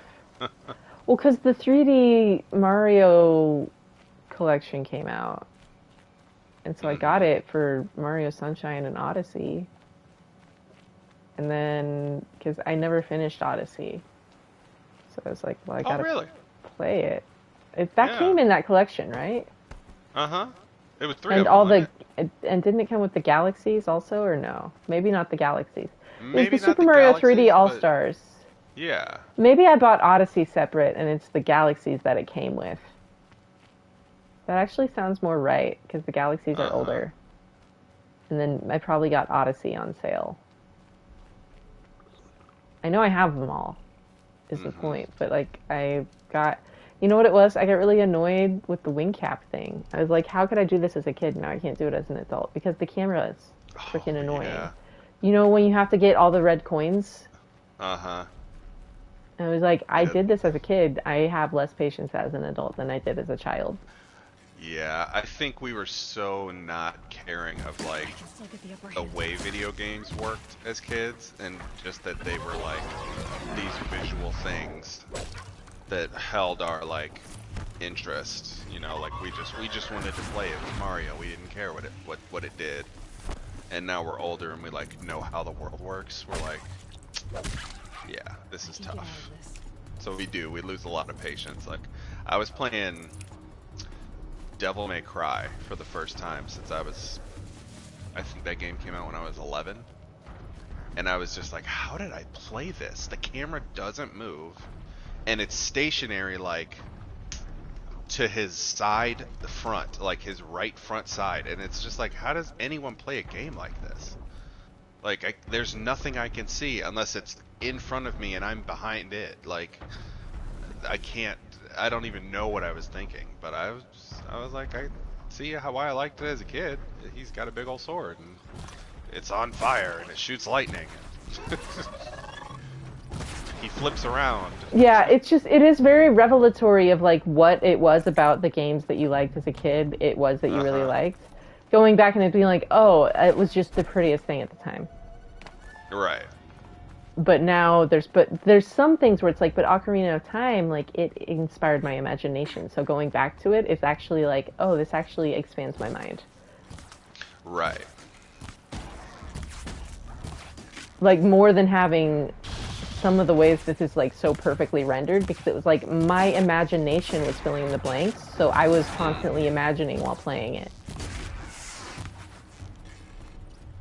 Yeah, it wasn't about the whole, like, oh, the camera. Yeah, it wasn't Whereas about that like stuff. this We were fills just in like, those blanks for you, and so there's less to imagine because it's like all rendered.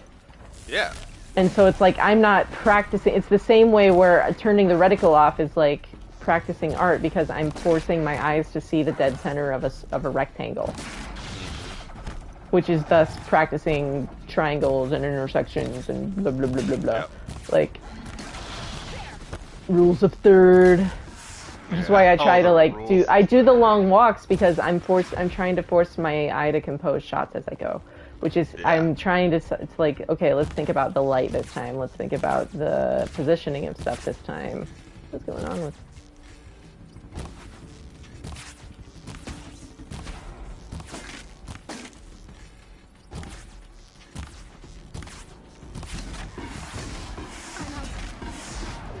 Oh my god. I'm probably going to have to go to bed soon. I can feel myself getting tired. I've been going since like 7. I'm just happy to have you here.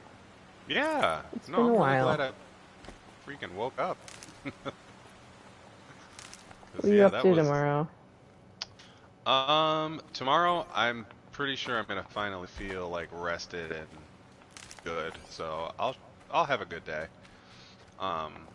Nothing on the books, as they say.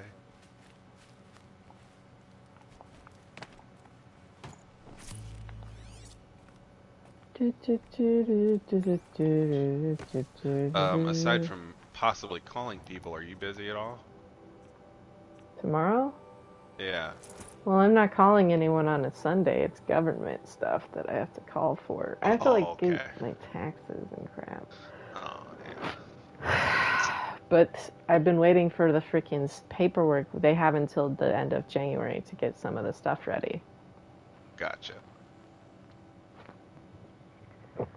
So I'm just waiting for the paperwork so I can do my taxes so I can get my freaking refund. Amen. And that'll give me a little wiggle room on some shit. Who doesn't want that? Right? I try not to actually have anything withheld, but like this was an extenuating circumstance to where it was like you couldn't not have it withheld. So I'm just like, give me my fucking money back, please. You hold it at no interest to me. It's not interesting to me. I'm not interested, please. Like, if it sits in my account, I can get that interest, but the government holds it. They get to invest it, and that's stupid. Yes. I want that dollars. But, like, if you've got no, like, self-control and don't save, then I understand, like, a tax return is useful. Or if you've got stuff that's unpredictable and you want to give yourself wiggle room so you don't owe, that makes sense. But, like, dude, like, people just don't understand what a tax return is. And they just go and blow it on stuff. Like, no one ever taught me to budget, but I know math. Right. Like, so I don't want to be like, did no one ever teach you to budget? Because I'm like, well, you can still learn. Yeah. But obviously, sometimes it's like also, it's hard and it's a scary topic. And there's a lot of shame around it, so I understand why people haven't learned. Because where are you supposed to go learn? Right. Who in the world is supposed to teach you any of that?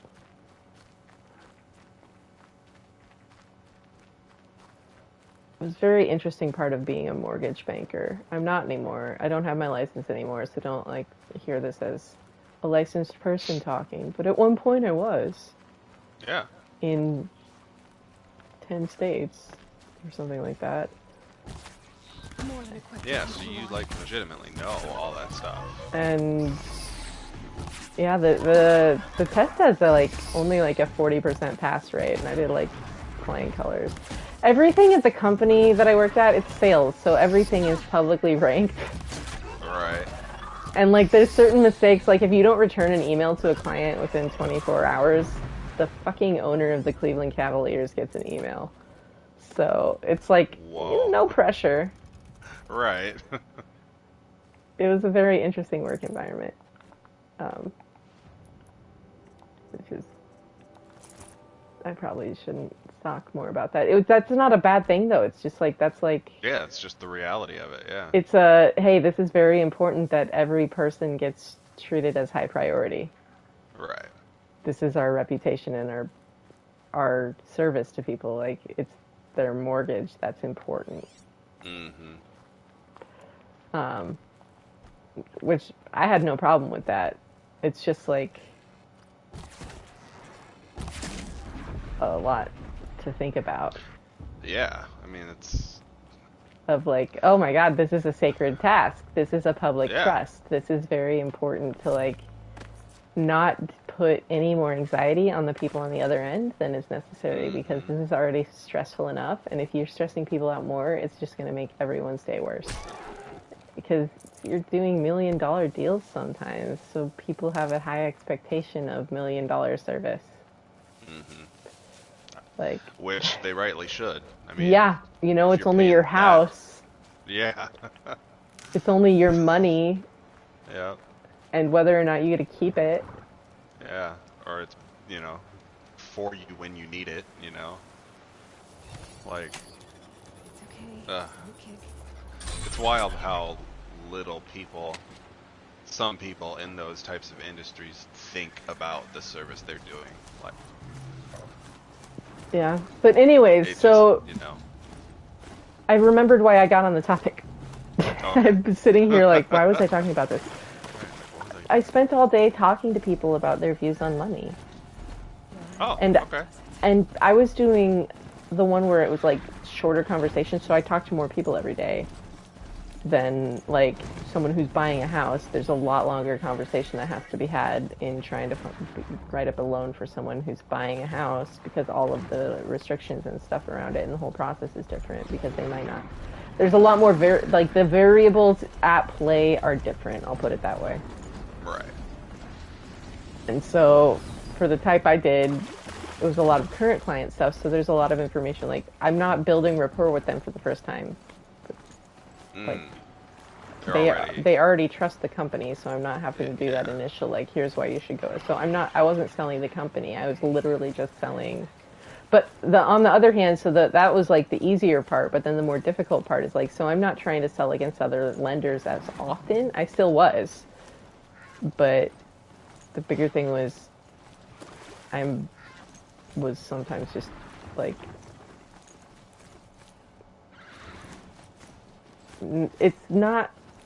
sometimes it wasn't necessarily people that were like looking into it. Like, that's not the right, I'm trying to delicately phrase this, and I'm failing to find the words.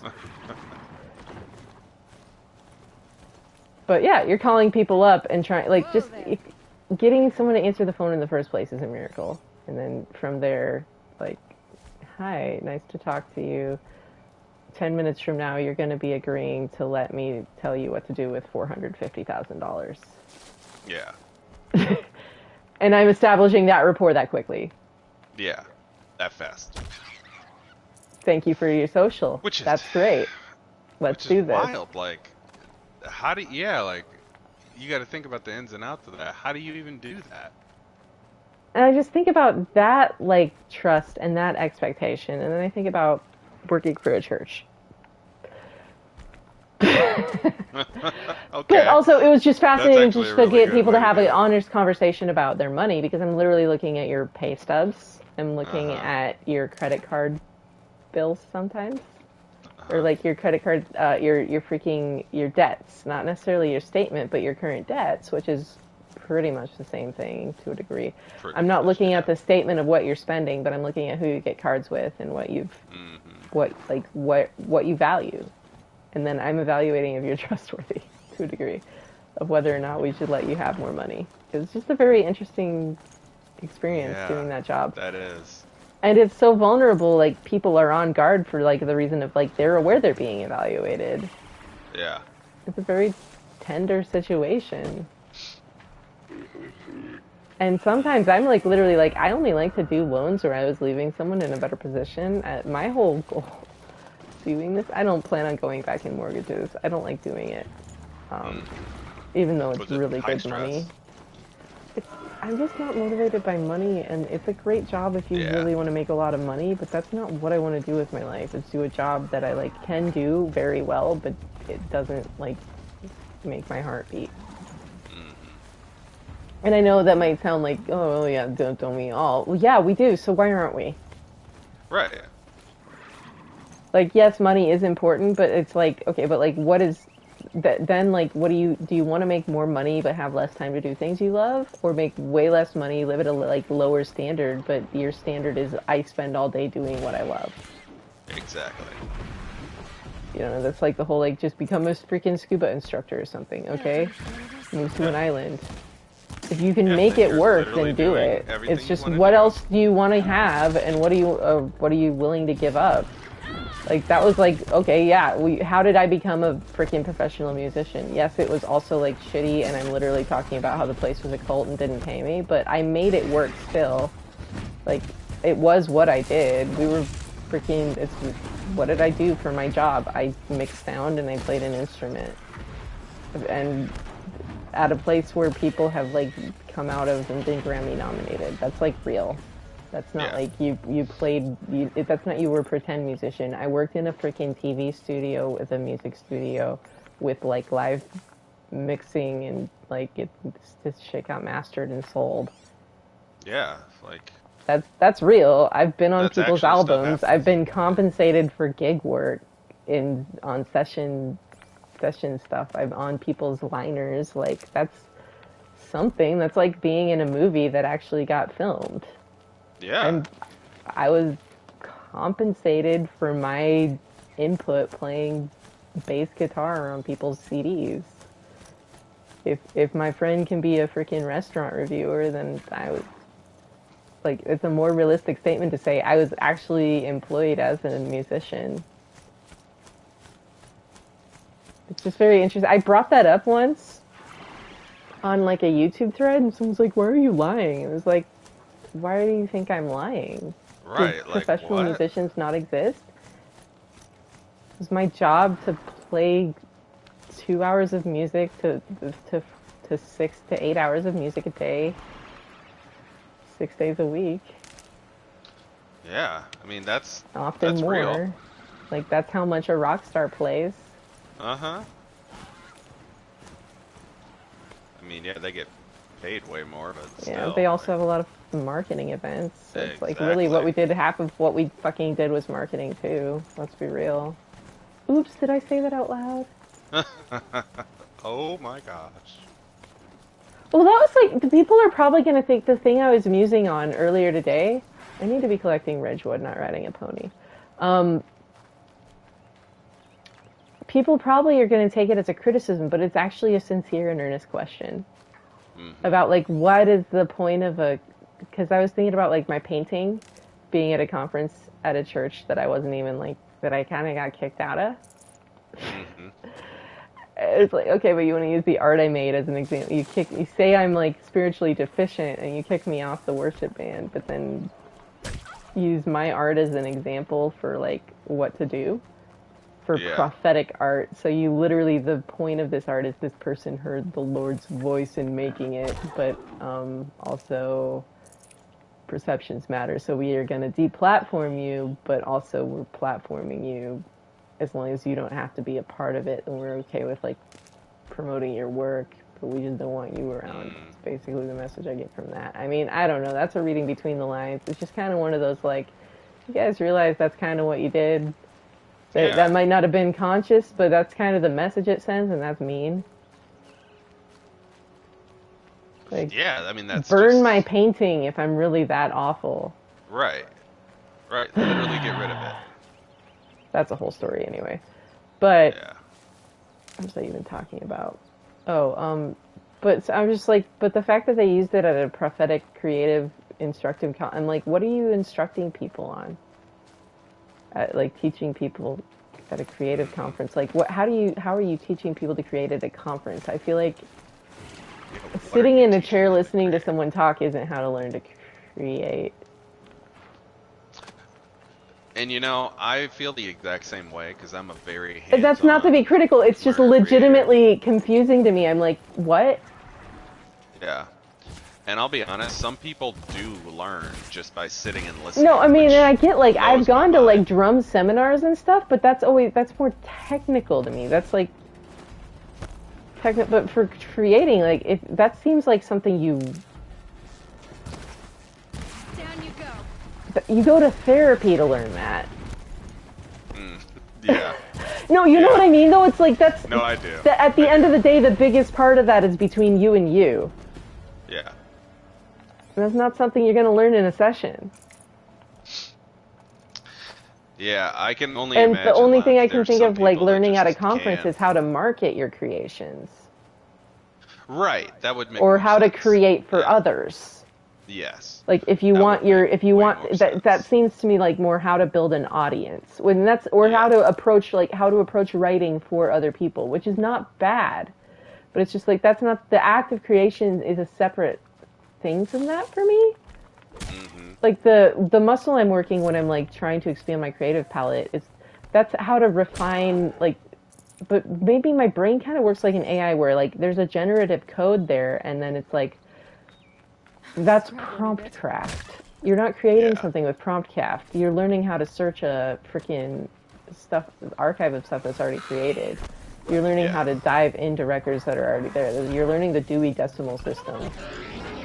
Like, okay, so I already know how to create. The creative part I've got down, but what you're telling me is how to pick which things to create for other people. Yeah. But that's just how my brain works. Like, the whole, like, okay, like, literally take a thing and then take another thing, but you're just trying to tell me how to narrow down which taxonomies I use for which categories of things to mesh together. Yeah. Like, this kind of group of people only like it when you put this kind of thing and that kind of thing together. But the whole, like, take a thing and put it together with another thing, and you learn to, like, see with different eyes thing, that's not something I could learn at a conference. Right.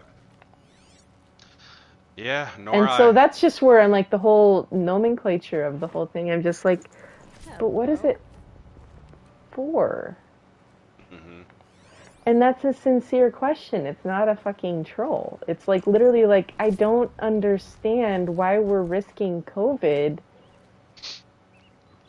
What are people endangering, like, their life? What is the value of, like, sincerely? And that's not even a fucking dig. That's like, I studied health sciences, one. Two, I'm literally living it out with, like, being really careful about, like, if you really want to market this thing to me, I'm probably not your target audience. I get that. But, like, let's say alternative world, everyone takes COVID seriously. Why am I risking that? What is this for? It's not about, let's argue about COVID. Let's just assume you can have your personal things, but let's assume you're a person like me.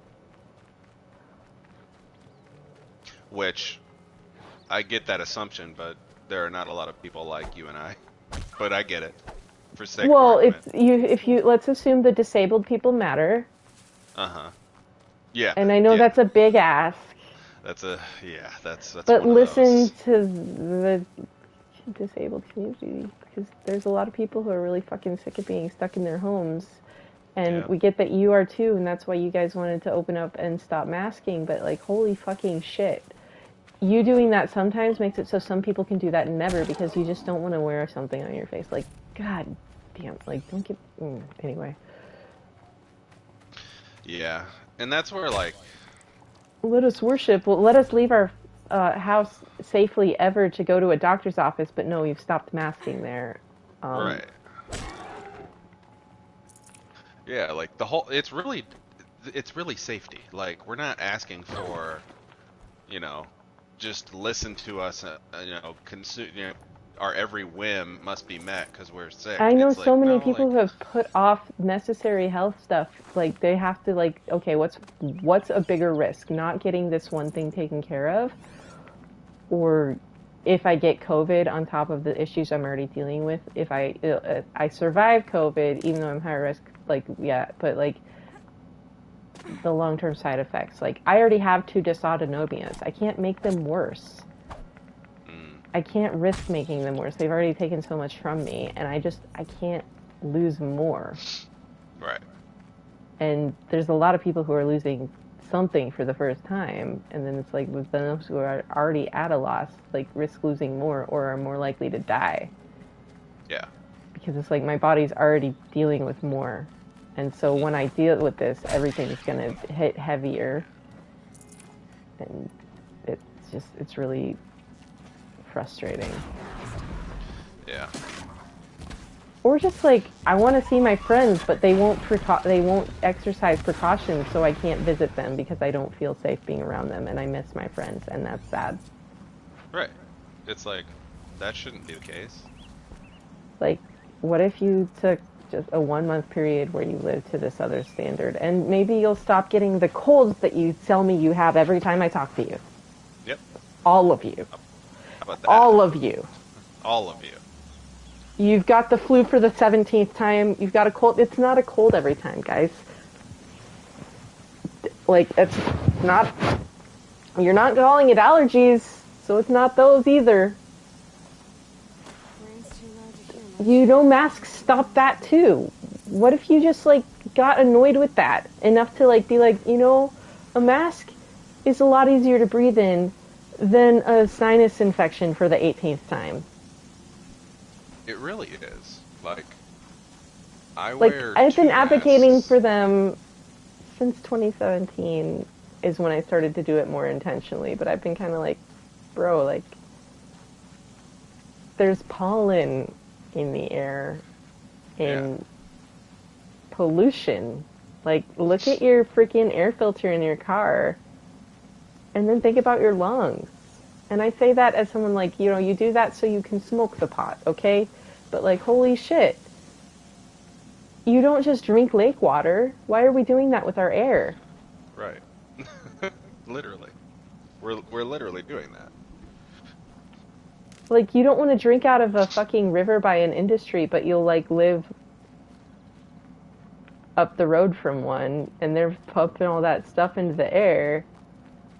Like, look at the freaking... My brother worked in HVAC, and, like, I would see his clothes from just being up in, like, where the vents are and stuff, and I'm like, oh my god, that's, like, that's what's circulating around into people's fucking lungs. What are we doing? And that's, like, without even just thinking about viruses, that's just like, whoa, like, air quality matters, guys. Yeah. Anyway.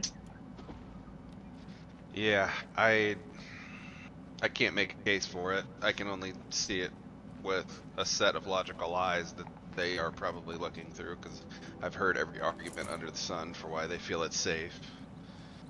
You know. And then the whole, like,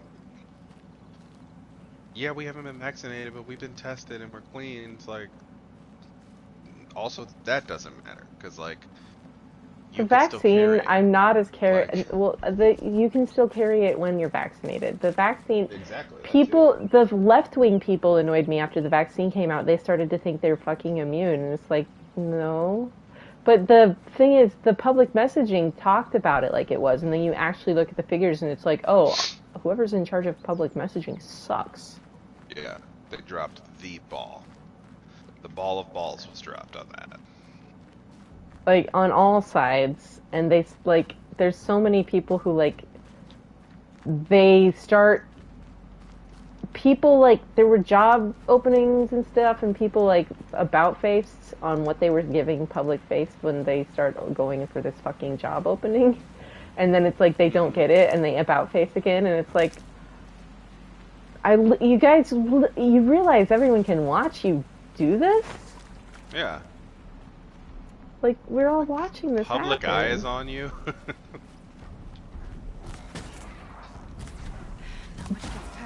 But that's, I think, one of the scary outcomes after a certain presidential election, where it's like, oh, like, you actually literally just put the formula on display for you can be a shitbag as long as you play the cards this one certain way. Like, oh, like, okay, people realize that agenda is playable now because we've seen it happen.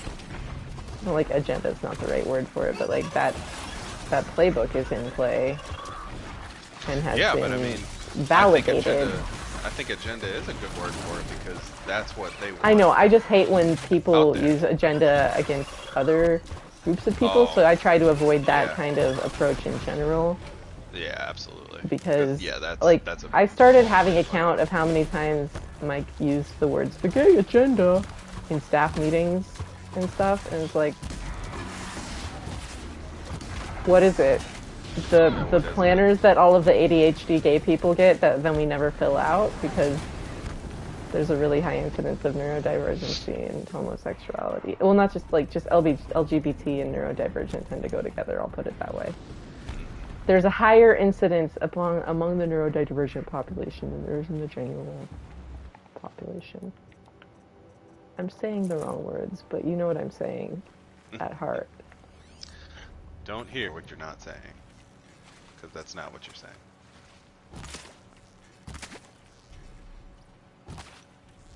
Did that fish just go over the waterfall? I looked down at just that second, and I think that's what happened.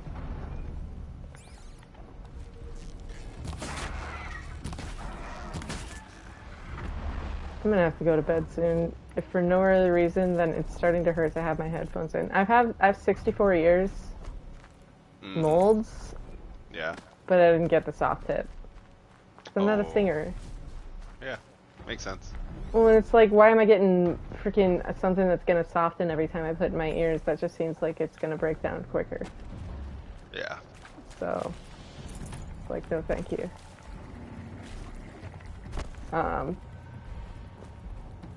Plus, it was more expensive or something. I don't know, but I don't know. Just they don't hurt, but when you're talking, you end up moving up against them a little more. Mm-hmm. So. Yeah, I don't think I've ever had hard tips in, but well, it's not hard tips. It's molded to my ear canal. Oh. Yeah. So it's in. But it's like you mostly don't feel them, except for when you talk. I'm starting to yawn is the problem, and that significantly changes the shape of your inner ear. Right. And so I can start to feel it, and now I'm like aware of it, and it's bothering me, so I want to be done, basically, because it hurts. The awareness hurts. I only feel like if I smile. Plus I'm getting tired, and I'm yawning more, and I'm ready to just lay down. And it's hot in here. The heat is running, and everything's wrong. You ever have that feeling where it's just like you're totally fine, and then your body's just like, no, you're not anymore. Yeah. Actually, we're gonna just. Oh yeah, I was fighting. Suddenly, you're aware of like this itch on your hand. Mm-hmm.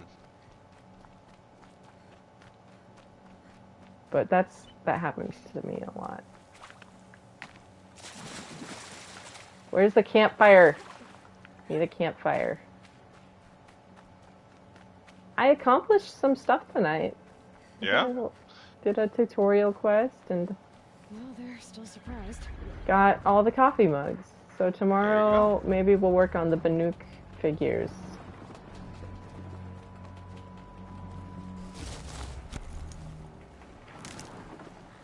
How many of them do you have off?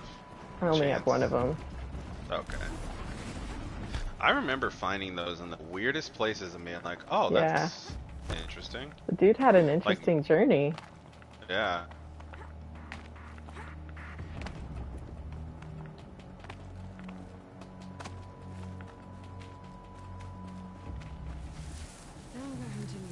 Alright, there's a campfire. I'm turning in.